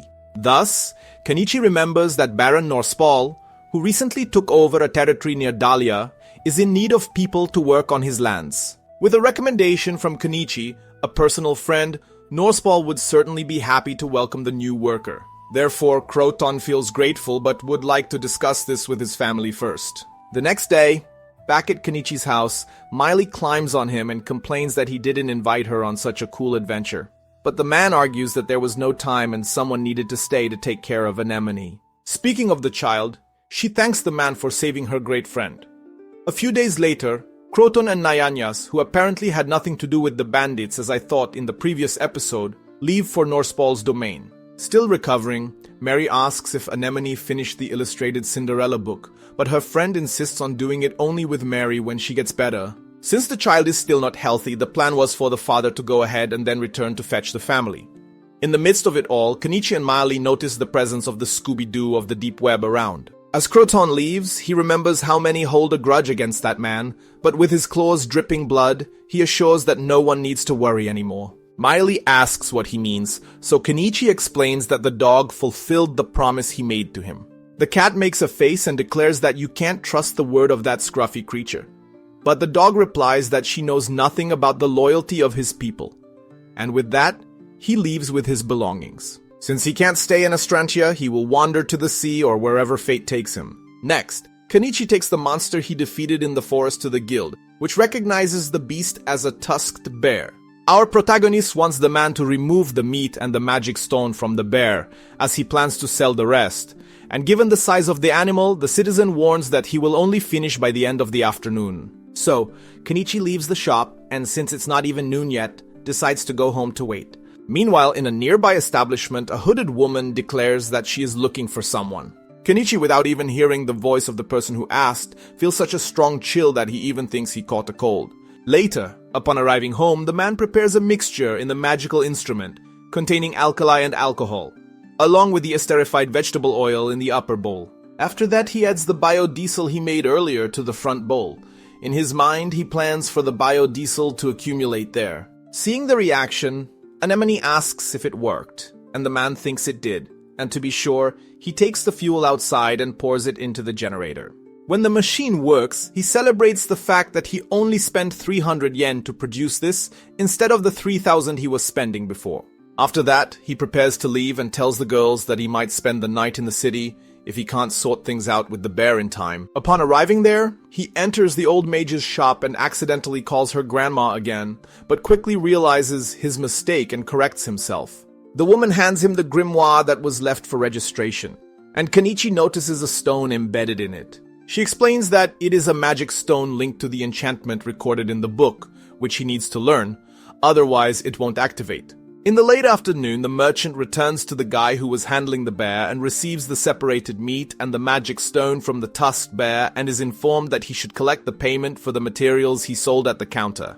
Without wasting time, Kenichi goes to the receptionist to collect the 4 gold and 2 silver coins she appraised, focusing on what really matters, which is the payment. As soon as Kenichi leaves the guild, a hooded woman sees the man walking down the street, and the proximity of the woman makes Kenichi feel that same chill again. This gives him a bad feeling, and he decides it's better not to spend the night in the city and resolves to go home. In the midst of this mental turmoil, the man is surprised by a feminine touch that grabs his wrist. The mysterious woman sinisterly declares that she has finally found who she was looking for, then reveals herself as Primula.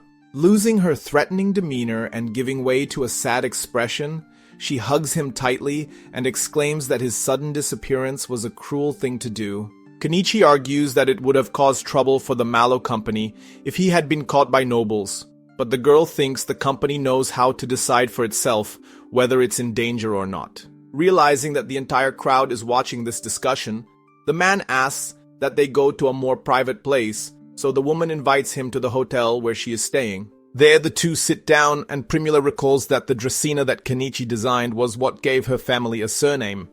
In addition, she lists several things the merchant did for her and her father, and Kenichi can hardly believe he did so much for the Mallows, feeling that he was more of a helper than help. At one point, the woman slams the table and says that's not all. As if that weren't enough, Kenichi saved her life from the dreaded Shaga and his henchmen. Wanting to escape all this attention, Kenichi mentions that he heard Primula was about to marry Baron Norseball and gain status, but she says she refused the proposal. Changing the subject, the woman mentions that both Anima and the owner of the tool shop were angry because Kenichi left without warning, and he admits he felt guilty about it, but remembers that he didn't want to cause trouble. Hearing this, Primula insists that no one would care, so the man interrupts her to say he understands, and that she can go back and tell everyone what happened. However, she says she doesn't want to go back unless it's with him, and if he doesn't want to go back, she won't either. Frustrated, Kenichi is surprised to have been found in Astrantia, and Primula reveals that she checked at the guild if he had registered in another city. After that, she saw his name on the updated information list and hired a carriage to come. And while going from 0 to 100 faster than a rocket, the girl asks him to make her a woman that night, and I'm cringing with secondhand embarrassment narrating something like this, but I swear, that's what was said. Kenichi stammers frantically while trying not to have a stroke, but seeing that the girl won't back down, he invites her to the room where she is staying, bringing a smile to her face. Thus, they go up to the room and our protagonist, probably functioning on autopilot, compliments the beautiful scenery. Primula, fearing that the man might escape, begins to undress quickly. But to be honest, she would prefer to take a bath first. Enchanted by the sight, Kenichi comments that she is beautiful as she is and, embracing her, confesses that he is happy she is there. Hours later, they go to Kenichi's house, but Anemone shows jealousy at Primula's arrival. Similarly, the girl complains that Kenichi left her behind but brought the girl along with him. The man tries to explain that it's a long story and that, for example, Miley found him by scent. Suddenly, the Catwoman hugs the human tightly and says she never lets her prey escape. But Primula pushes the beast woman away, wanting to know how Anemone ended up there. Kenichi argues that she is just a child and couldn't simply be abandoned, so Primula decides to forgive her friend for today, leaving Anemone annoyed. The little girl asks if she is going to live with them, because the house will get very cramped, and the two exchange unfriendly looks. The homeowner announces that Primula really is going to live with them, and Anemone asks her stepfather not to bring more women home. And, thinking that he hesitated in his response, Primula asks if there is anyone else in his life. To make matters worse, the woman realizes that even the lynx was adopted by the guy, but she was left behind, making her feel even more enchanted. At night, Kenichi begins to feel the challenges of having expanded the family, as at bath time, Miley and Anemone raise their hands to volunteer to go in with the man, and Primula does the same. In the end, to solve the problem, he buys another bathtub for the girls to stay in, and after the bath, the girls go to the dryer while he sends in a little drink and thinks that peace around here is unlikely to be an option. The next day, Kenichi goes to test the grimoire that is finally in his hands. As he recites the spell described in the book, he extends his right hand and shouts, "Fireball!" But absolutely nothing happens. Frustrated, he remembers that the mage lady said that reading the book is useless if the person doesn't have magical powers. Since the book was expensive, he asks Primula if it's hard to sell grimoires, and she replies that it's not, because some people collect them even if they can't use magic. In the middle of this conversation, Anemone picks up the book and begins to recite the spell. And with that, a mana aura envelops the child's body and leaves her father speechless. Finally, the girl launches a fireball, which, let's face it, is a huge danger to do inside the house. Seeing a tragedy unfolding, Kenichi quickly buys 3 fire extinguishers and teaches the women how to use them on the spot. They follow the steps by pulling the pin to put out the fire while Anemone watches closely. A few minutes later, the fire is finally controlled and the girl apologizes for what she did. However, instead of a scolding, her adoptive father praises her ability to use magic as incredible. But before the girl could feel happy and relieved about it, she ends up fainting. After some time, she wakes up in bed and eats some food that Kenichi bought, such as canned peaches, which he says will help her recover faster. By the way, Anemone loved the peaches. Miley comments that this is very similar to Rinka, while Primula observes that only nobles have access to this kind of food, since it requires a lot of sugar, a resource monopolized by them. A few days after Anemone's recovery, Kenichi goes to fetch Mary, who had recovered from chicory fever. The family has a barbecue with a mountain of meat from the tusked bear, and the smell of grilled meat creates high expectations even before the food is served. Kenichi, upon taking the first bite of the meat, reflects that eating an animal you hunted yourself is the essence of a peaceful life. Mary, however, comments that the meat is too tough and is scolded by her mother, but Kenichi agrees with the child. Just as Primula doesn't hide that the food has a very strong smell. With so many things going against him, Kenichi decides to act, first tenderizing the meat by pounding it, and to help a bit more, he makes a special secret sauce.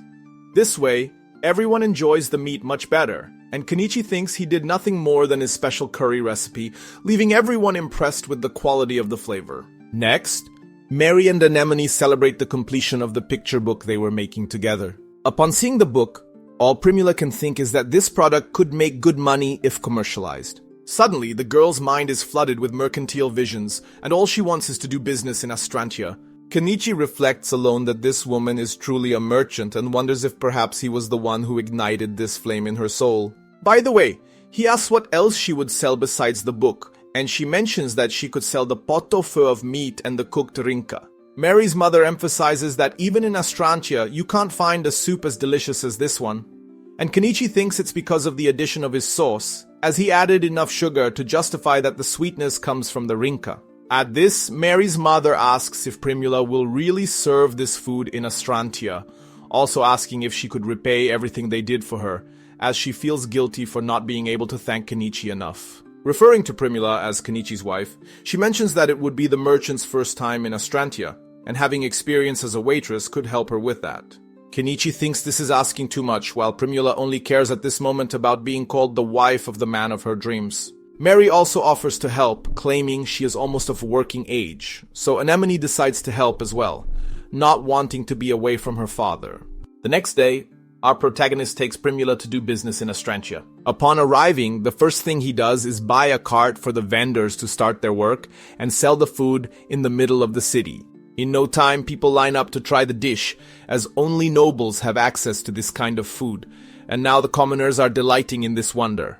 However, as in every place in this wide world, there are always those who are absolutely worthless, and things start to go wrong at a certain point for them, as 2 men complain that there was a fly in the soup.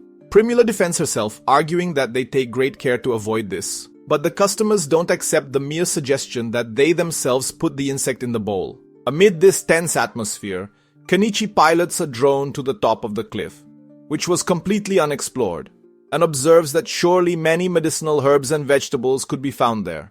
Behind him, with binoculars, Anemone comments that there are many beautiful shiny stones there, while Kenichi confesses that he has never seen a pink mineral like that, and can't help but feel that a resource like that must be worth a fortune. Then, the afternoon arrives, and Kenichi goes to fetch Primula, who happily and excitedly reports that they sold all the food and the books. Hearing this, Kenichi thinks to himself that this girl has a talent for this kind of thing that he can barely imagine. Next to his friends, he notices that there is a beast woman.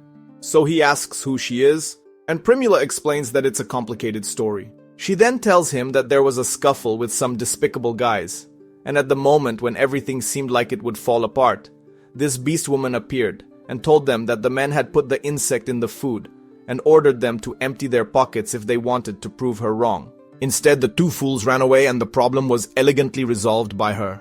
Because of this, Primula hired her as a bodyguard and she seems grateful, as she earns a silver coin just to keep troublemakers away from time to time, and it's really hard to find work around here. At this moment, she introduces herself as Nyamena, and Kenichi asks her to take good care of his friends. When they arrive home at night, Miley asks who this new woman entering her territory is. Kenichi explains that Primula invited the new bodyguard to dinner, so the cat feels relieved as she thought the protagonist had found another woman again. Velvet approaches his owner with sadness and nuzzles him, making the man return the affectionate gesture. Noticing the presence of a large lynx, Nyamena bows before the sacred animal. At dinner time, the beast woman falls in love with the bear meat stew, but admits it would be perfect with a bit of wine. Luckily, the host makes a bottle appear and serves it to his guest, who happily drinks a glass, having never tasted such delicious wine. Kenichi thinks that was the cheapest one from Shangri-La, but he decides to ignore that. Soon, while Nyamena thinks she's in paradise, Kenichi offers her a bath, and Anemone quickly offers to heat the water. As they go outside, we see that the task is accomplished using fireball spells that instantly heat the bath water. Nyamena doesn't waste time and runs to the water, while the man of the house asks if there's any problem with casting these spells in succession. Primula explains that the more you use magic, the more you refine your ability, which surprises him. At this, the girls enjoy the bath, while Nyamena feels like a noble woman for enjoying such a delightful bath. After the bath, all the women dry off, and the guest has the audacity to lie down on a bed and declare that she's going to live there. Miley loses her patience and makes it clear that there's no room for one more, leading to a heated argument. However, they soon turn their attention to Kenichi, who is teaching Anemone to read, write, and do math. He believes that the options for women are limited around here, so it would be good to expand Anemone's chances. Nyamena agrees, adding that women without proper education often end up selling their bodies, until Kenichi suggests bringing Mary to learn something about business from Primula. Anemone confesses that she would prefer to learn more about magic to go on adventures with her father and slay some dragons, but Kenichi dampens her adventurous spirit by revealing that all he wants is peace and quiet. In other words, tranquility. The next day, after Nyamena spends the night, Primula reopens her stall in Astrantia and continues to do well, now under the protection of the Beast Woman. As for Mary, she and her mother receive a letter from Crouton at home, while Kenichi enlists the help of Miley and Anemone to finish building a scaffold to climb the cliff. In the late afternoon, Primula arrives at the scaffold construction and asks Kenichi something she has always wanted to know, namely his item box, claiming that he has many things in there. He confirms that yes, but says he can't show everything inside to anyone, not even her, Anemone, or anyone else, saying that everyone has one or two secrets, just as surely Primula herself hides things within her that Kenichi has no idea about. That said, the man questions if the woman has lost trust in him or something and kisses her. After the kiss, he makes it clear that this is the girl's chance to return to Dahlia if she prefers, but she insists that she doesn't want to leave. Looking irritated, Nyamena asks the couple not to get too excited in front of her or she might get tempted. Then Kenichi asks if she doesn't have anyone, even though she's so beautiful. With an even darker expression, she replies that she doesn't want to have anything to do with useless men. And interrupting their interaction, Miley and Anemone shout from home that they're hungry. The next morning, Kenichi is cutting the grass in the yard with his modern tool. And Primula takes a day off because the man said he would climb the cliff. He asks the two beast women to fetch Mary and her mother, which puts Anemone in a great mood. The two children play near the beautiful lake and can see the village from afar. And once at the top of the cliff, each person seems to be in search of something different. Nyamena shows her friends a handful of scattered mushrooms, which are delicious. Miley, on the other hand, spots a different bird flying in the sky and promises to bring her bow next time. Anemone and Mary find some red and blue flowers. Meanwhile, Kenichi is there for the pink mineral he spotted the other day, and with the help of a rock hammer, he manages to extract a stone of this resource to store in the item box and evaluate. This mineral is called Rodam, and a stone of this size is worth about 200,000 yen, which means that just this stone already pays for the value of the rock hammer he invested in. Therefore, as he collects more and more stones of this mineral, the merchant celebrates that he will fill his pockets with cash. At the end of the day, he puts the raw meat in milk to marinate and remove the smell, in addition to preparing chard with the scattered mushrooms that Nyamena found, and according to him, the name of this recipe is gyoza. After the preparation period, it's time to serve the meal at the table, and everyone present gathers to share the dish. Everyone there is simply enchanted by the unique flavor of that recipe, and I confess it made me crave it too, just as they praised the taste of the mayonnaise. By the way, Nyamena comments that it was a mage from the Empire who created this mayonnaise with magic. Kenichi reflects that he knows well that it's the same guy who introduced the concept of double entry accounting, the water pump, and apparently this mayonnaise as well. By the way, Primula asks if Kenichi also used magic to create this sauce, and he shares that no, mentioning that he only used egg, vinegar, and oil.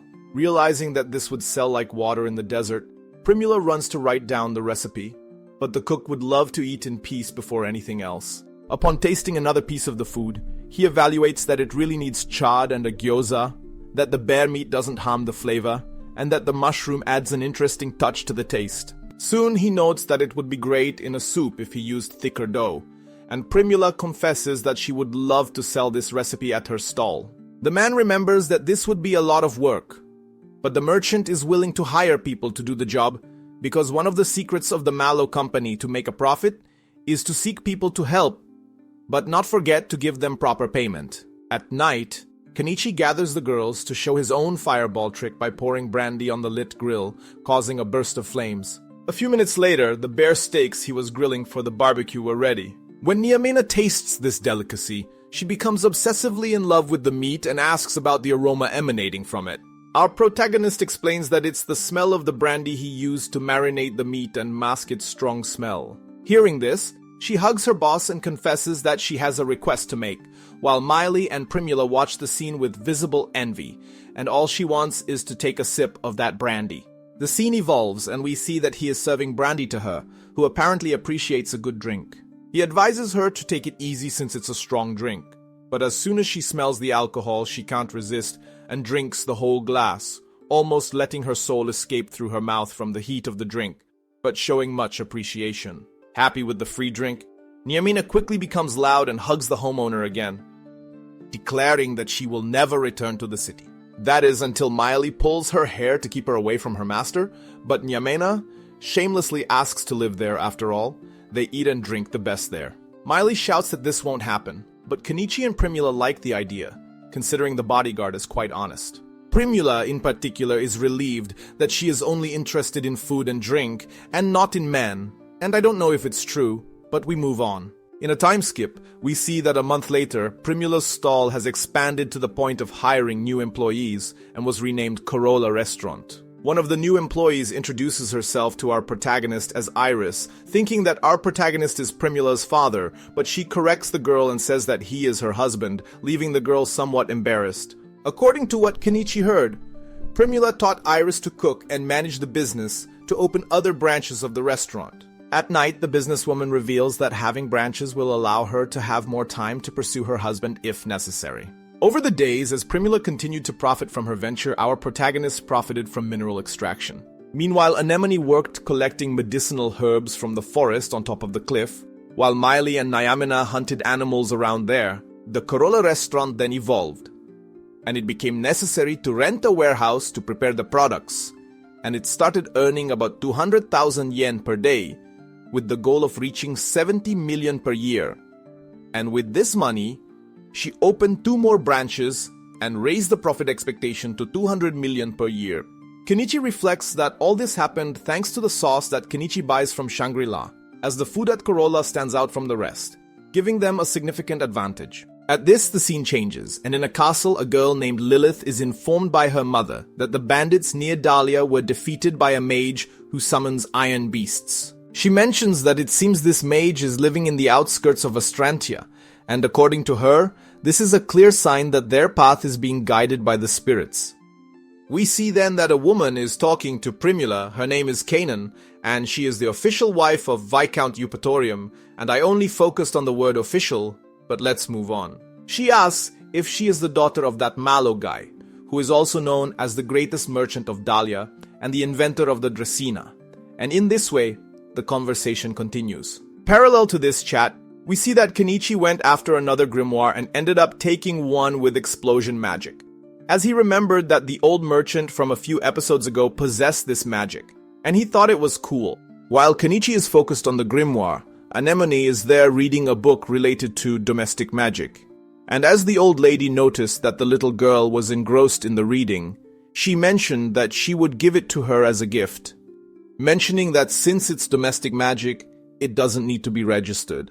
The scene changes, and night has fallen, where we see Kenichi talking to Primula, who mentioned that the Viscount's wife wants a brooch, as during a certain trip to Dahlia, another noblewoman was boasting about one she bought from the Malo company.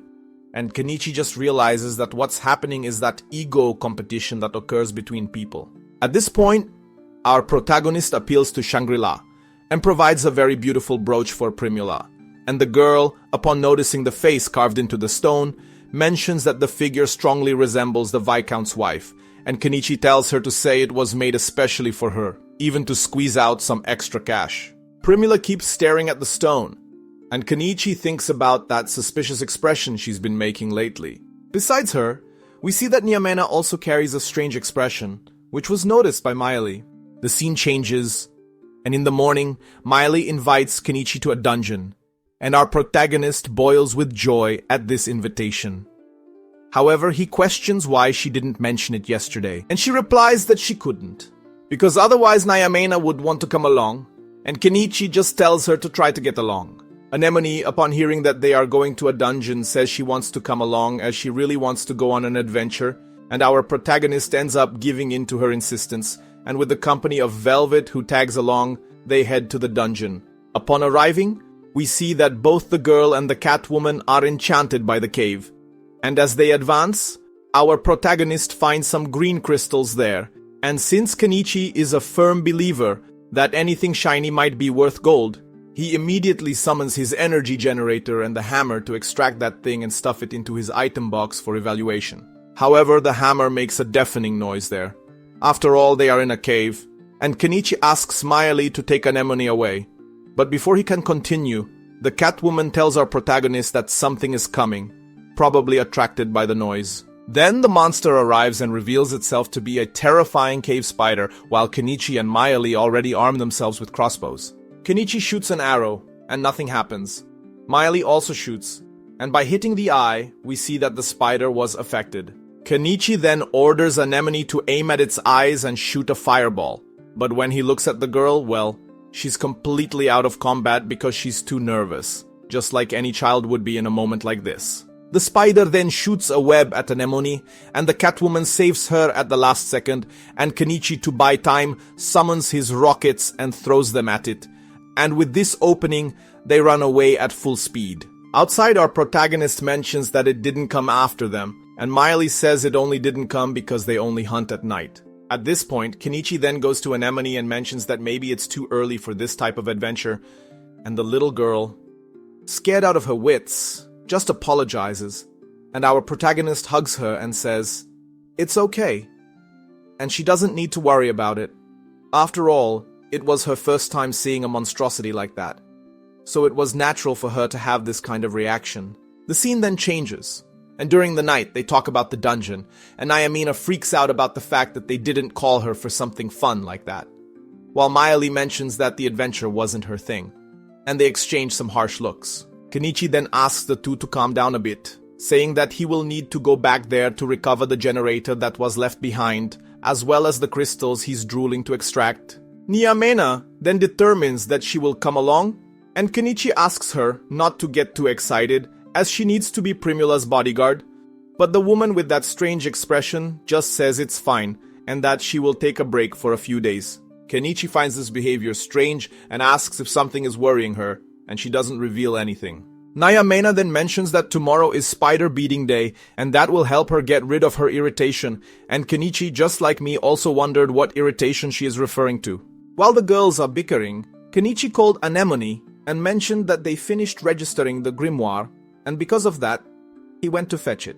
At this point, he gives it to the girl, who takes the book and all excited starts reading, but at the first words, our protagonist interrupts her because he doesn't want their house to turn to dust, asking her to do it at another time. Nyamena then approaches Anemone and tells her to relax, as she will teach her to be a top adventurer, asking her to meet her that night. In another scene change, we see that our protagonists are in front of the cave, and Kenichi asks if Anemone is okay and she says yes. After that, Nyamena says that's the spirit, as women need to be strong, while Kenichi just mentally notes that he's curious to know what the tiger woman taught the little girl the previous night. They then advance and reach the place where the crystal hammer and generator are, and Kenichi explains to Nyamena that the spider appeared when he started using that thing. Kenichi then turns on that contraption and almost deafens everyone, and it's obvious that the spider would come again. The spider then appears, and Kenichi summoned the poisons for them to proceed as planned, and we see that the spider felt the effects. At this moment, Kenichi asks if Anemone is firm in her purpose, and she, summoning her magic, affirms that she is. At this moment, she shoots her fireball at the spider, which, showing that it is affected by the burns, retreats. Everyone then celebrates with Anemone, mentioning that she was amazing, and after the battle, they decide to go after the spider, as Kenichi can't rest easy thinking about that thing wandering around. As they advance, they reach a very open place and find the spider all burned up, at which point they shoot the insecticides but notice that a stone moved in the sequence. But no, it wasn't a stone, it was another spider.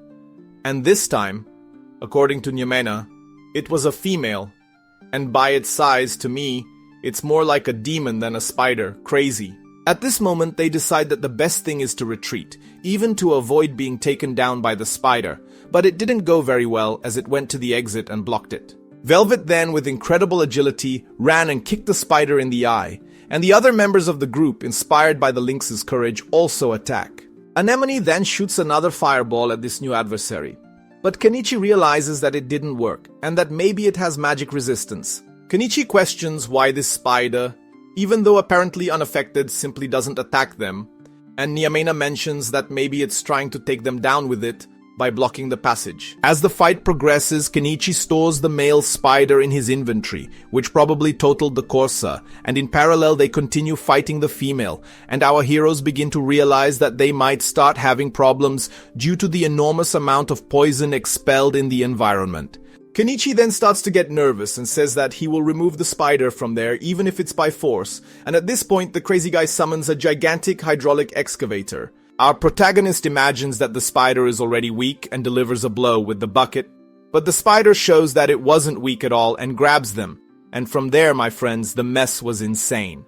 Kenichi forced it and made the spider fall, at which point he hits it with the bucket and thinks he defeated it. But the spider managed to reverse the situation and positioned itself above them, and as a last resort, Anemone begins to utter her new spell and sent the blow at the spider, which went flying. At this moment, the excavator's engine, which had stopped, started working again, and I thought the spider was done for, but no, because it was still alive. Kenichi then advances at full speed and runs over the spider, and this time we see that he managed to pierce it and thus defeat it. He then stores the excavator and the giant spider, and while lamenting the fortune he spent on the excavator, he begins to collect the crystals from the cave, and upon collecting the first one, he is already surprised, as with just that one, he has already recovered more than 2 million yen. Upon leaving the cave, Kenichi asked Anemone since when she can use the explosion spell, and the girl said that it's since now, as it was the first time she tried to use it, which leaves Kenichi surprised and Nyamena happy. They then return home at dusk, and Kenichi almost gives Primula a heart attack by taking the giant spider out of his inventory. And it is at this moment that I could truly grasp the size of that beast when I compared it to the house. Inside the house, Kenichi placed something on the table, and Primula asked what it was, and he replied that it was the cave spider's egg. She asks if he intends to eat it, and he says yes, while the girls make a disgusted face imagining the taste of that thing. Kenichi then sticks the knife into the egg and says he will make a steamed egg cream, mentally noting that in Hokkaido, his hometown, they use sugar in the preparation, meaning the thing is sweet. Kenichi just expresses that he won't force anyone to eat it.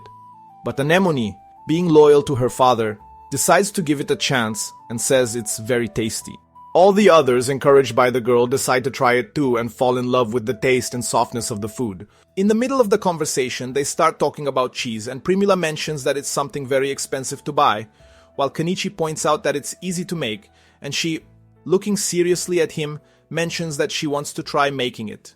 Kenichi then provides the ingredients, and with a little milk and rinka vinegar, they manage to produce cottage cheese. Everyone is eating the cheese and savoring it, while Nyamina asks if our protagonist is a sage or a god for being able to make such delicious things, while Anemone replies that she knew our protagonist was a god since the day she met him.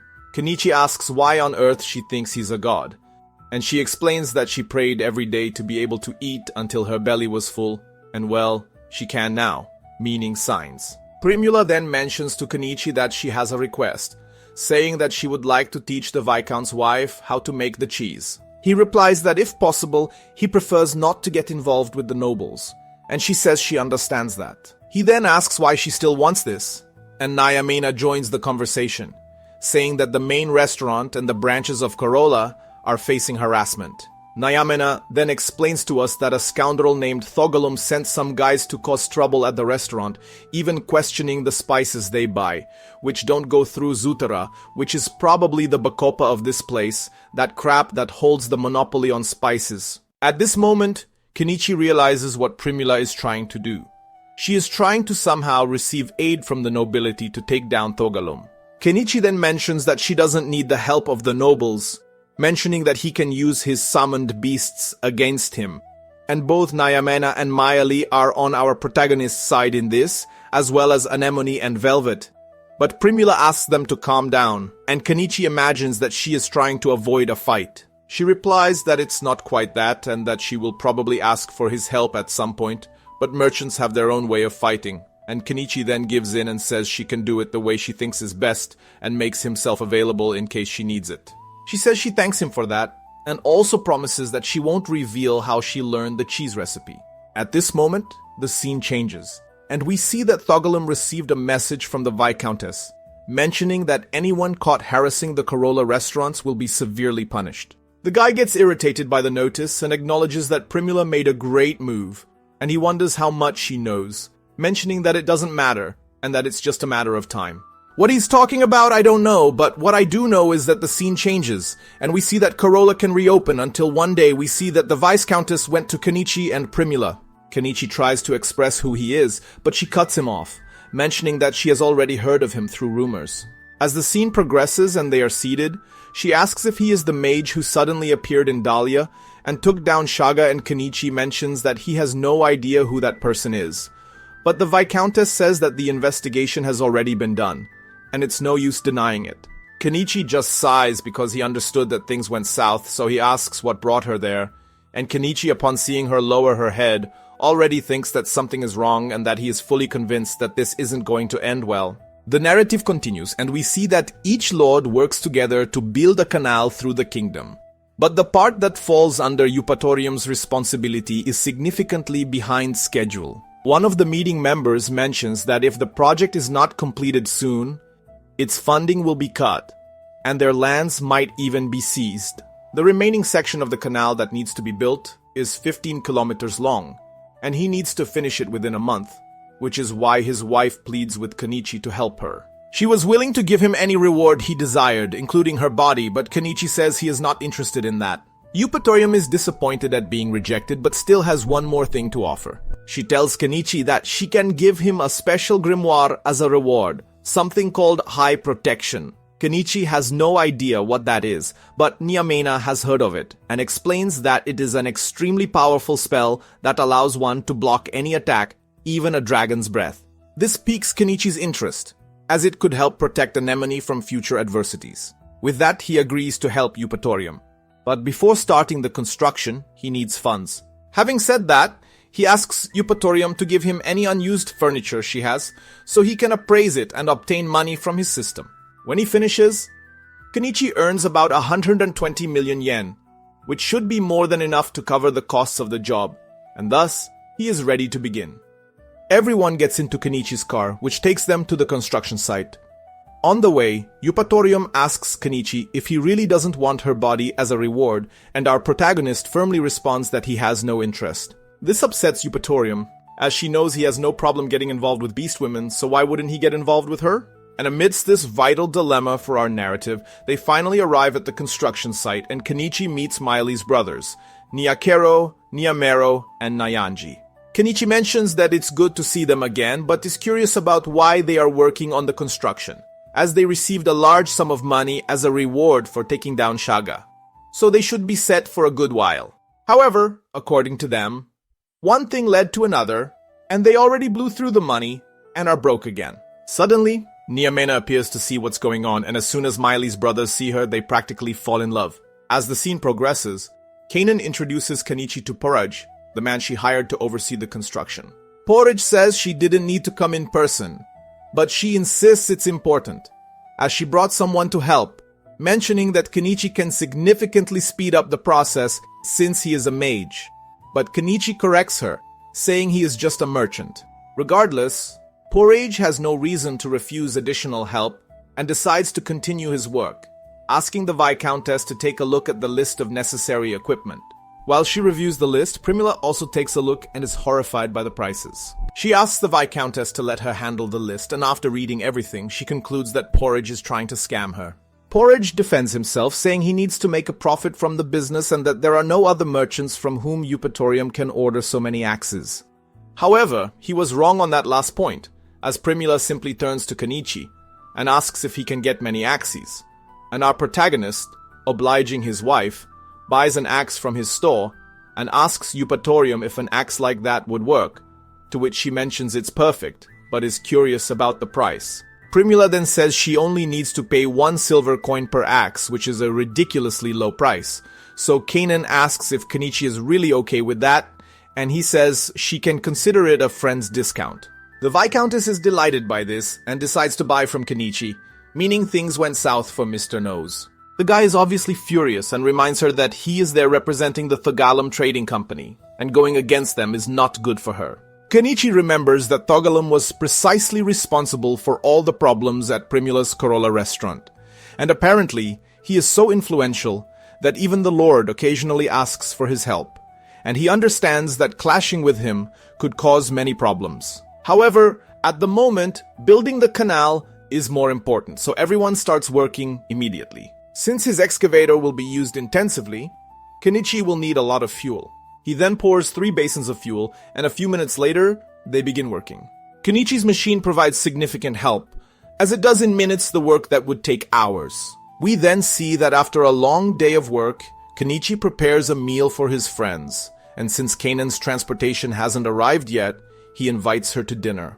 Our protagonist then prepares some chicken karaage, and she is surprised that he can prepare such good food in the middle of the forest, and the taste is absolutely delicious. Kenichi notices Nyanji and the others looking at the food from afar, and invites them to eat with him.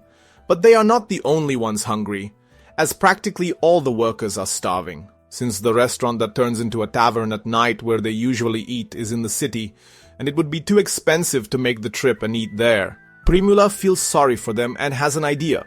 She asks Kenichi for permission to use his recipe and feed all the workers, mentioning that she will obviously charge, but at a fair price so everyone can eat. The workers are happy to have food, and the workplace practically turns into a party, and Kanan loves the lively atmosphere. Then, the day ends and night falls, and our protagonist prepares a bath and tells the Viscountess that she can use it to clean herself. She is impressed that Kenichi can create a bath in the middle of the forest, but as he is about to leave, she grabs his arm and orders him to bathe with her. Kenichi tries to resist, as he is technically married to Primula and needs to take care of Anemone, so he can't just give in to his desires. She mentions that she admires how much Kenichi cares for his family, as in her case, her family barely recognizes her as a person, since all her parents cared about was who she would marry. Kenichi says that sounds sad, but has nothing to do with him, so he leaves the bathroom before Eupatorium tries to seduce him again. The next morning, Kenichi wakes up early, and the first thing he sees is the Viscountess working hard to distribute food to the workers, and for a moment, our protagonist, who is extremely committed to preserving his family, looks at her and for a moment realizes that he might not be as committed as he thought and obviously not thinking with his head. He simply mentions that she looks so beautiful without makeup that it even caught his attention. And upon mentioning this, the girls approach, as they notice what he is thinking. But Kenichi says it's not quite like that, as she is a married woman, and he is smart enough to avoid that drama. And I don't know if that's true. Kanan mentions that she knows Kenichi doesn't want to give in to her.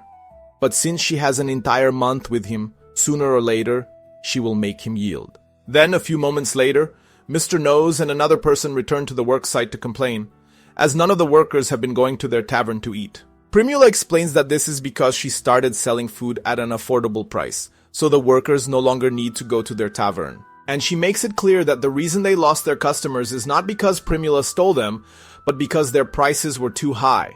So if they want to recover, they need to be more honest in their business. After that, work continues as usual. And after the trees are cut down, Kenichi uses his excavator to collect all the wood and debris into his storage.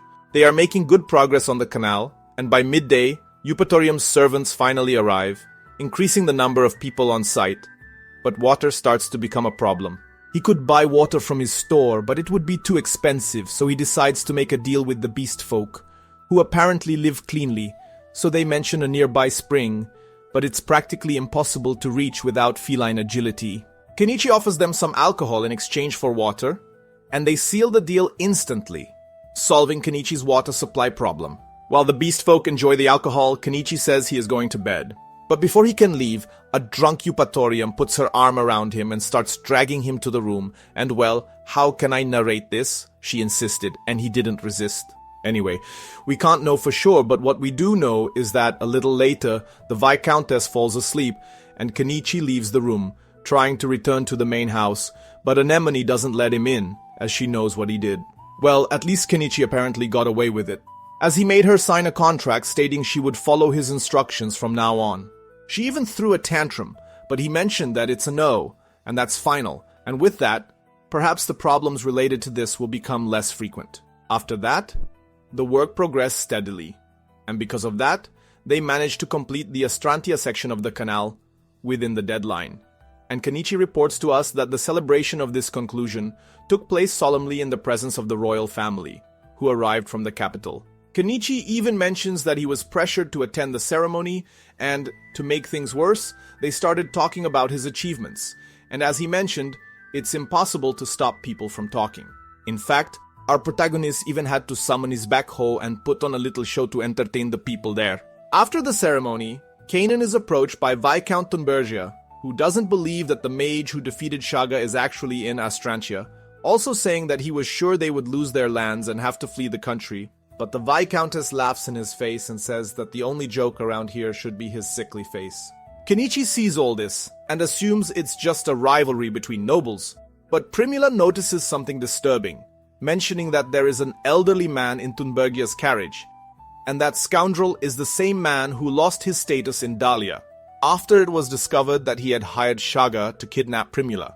The next day, Kenichi meets Graham, Kanan's husband, who wants to personally thank Kenichi for all the help he provided to complete the project. Until now, he hadn't put much effort into maintaining his territory, but after almost losing it due to the deadline, he mentions he is ready to change. Additionally, there is one more thing he wants to talk to Kenichi about, as he found a book that Kenichi sold some time ago and wants to know how he made them. Kenichi shows Graham the entire printing process, and he listens attentively to every word. After Kenichi teaches him how to make the prints, they continue talking, and Graham says he would like to hire Primula to manage the finances of his lands. Primula thanks him for the opportunity, but it would be too much for her to handle alone, so she asks Graham if she can ask her father for help. He knows that Mallow is an important figure in Dahlia, so he would be happy to have such a good merchant working with him. But he isn't sure if it would be a good idea, as establishing connections with one of Dahlia's most influential merchants could provoke Thogalum. Kenichi has been hearing a lot about Thogalum recently, so he asks why Graham doesn't just expel Thogalum from there, since he clearly doesn't like him. Graham is embarrassed to admit it. But with his land's current budget, they can't afford to hire an order of knights. So, if there were a battle against Thogalum and his men, it's safe to say they would lose. However, the Viscountess tells her husband that they have a good chance of winning, as they have Kenichi and his magical machine. and she is sure Kenichi would be willing to fight for them. After all, he is their friend. Kenichi doesn't like to get involved in trouble, but since the situation is serious, he agrees to help fight Thogalum if necessary. The scene then changes, and later, our protagonist and the others return to their original location, and Kenichi puts the house back in place. They also receive the high protection grimoire that the Viscountess promised, so Anemone can start learning to use the spell soon. But before that, it's time for the gang to relax and take a bath while looking at the stars. With that, the episode ends. And I have the feeling that the next one will be full of problems, as this Thogalum guy seems like he's going to cause trouble.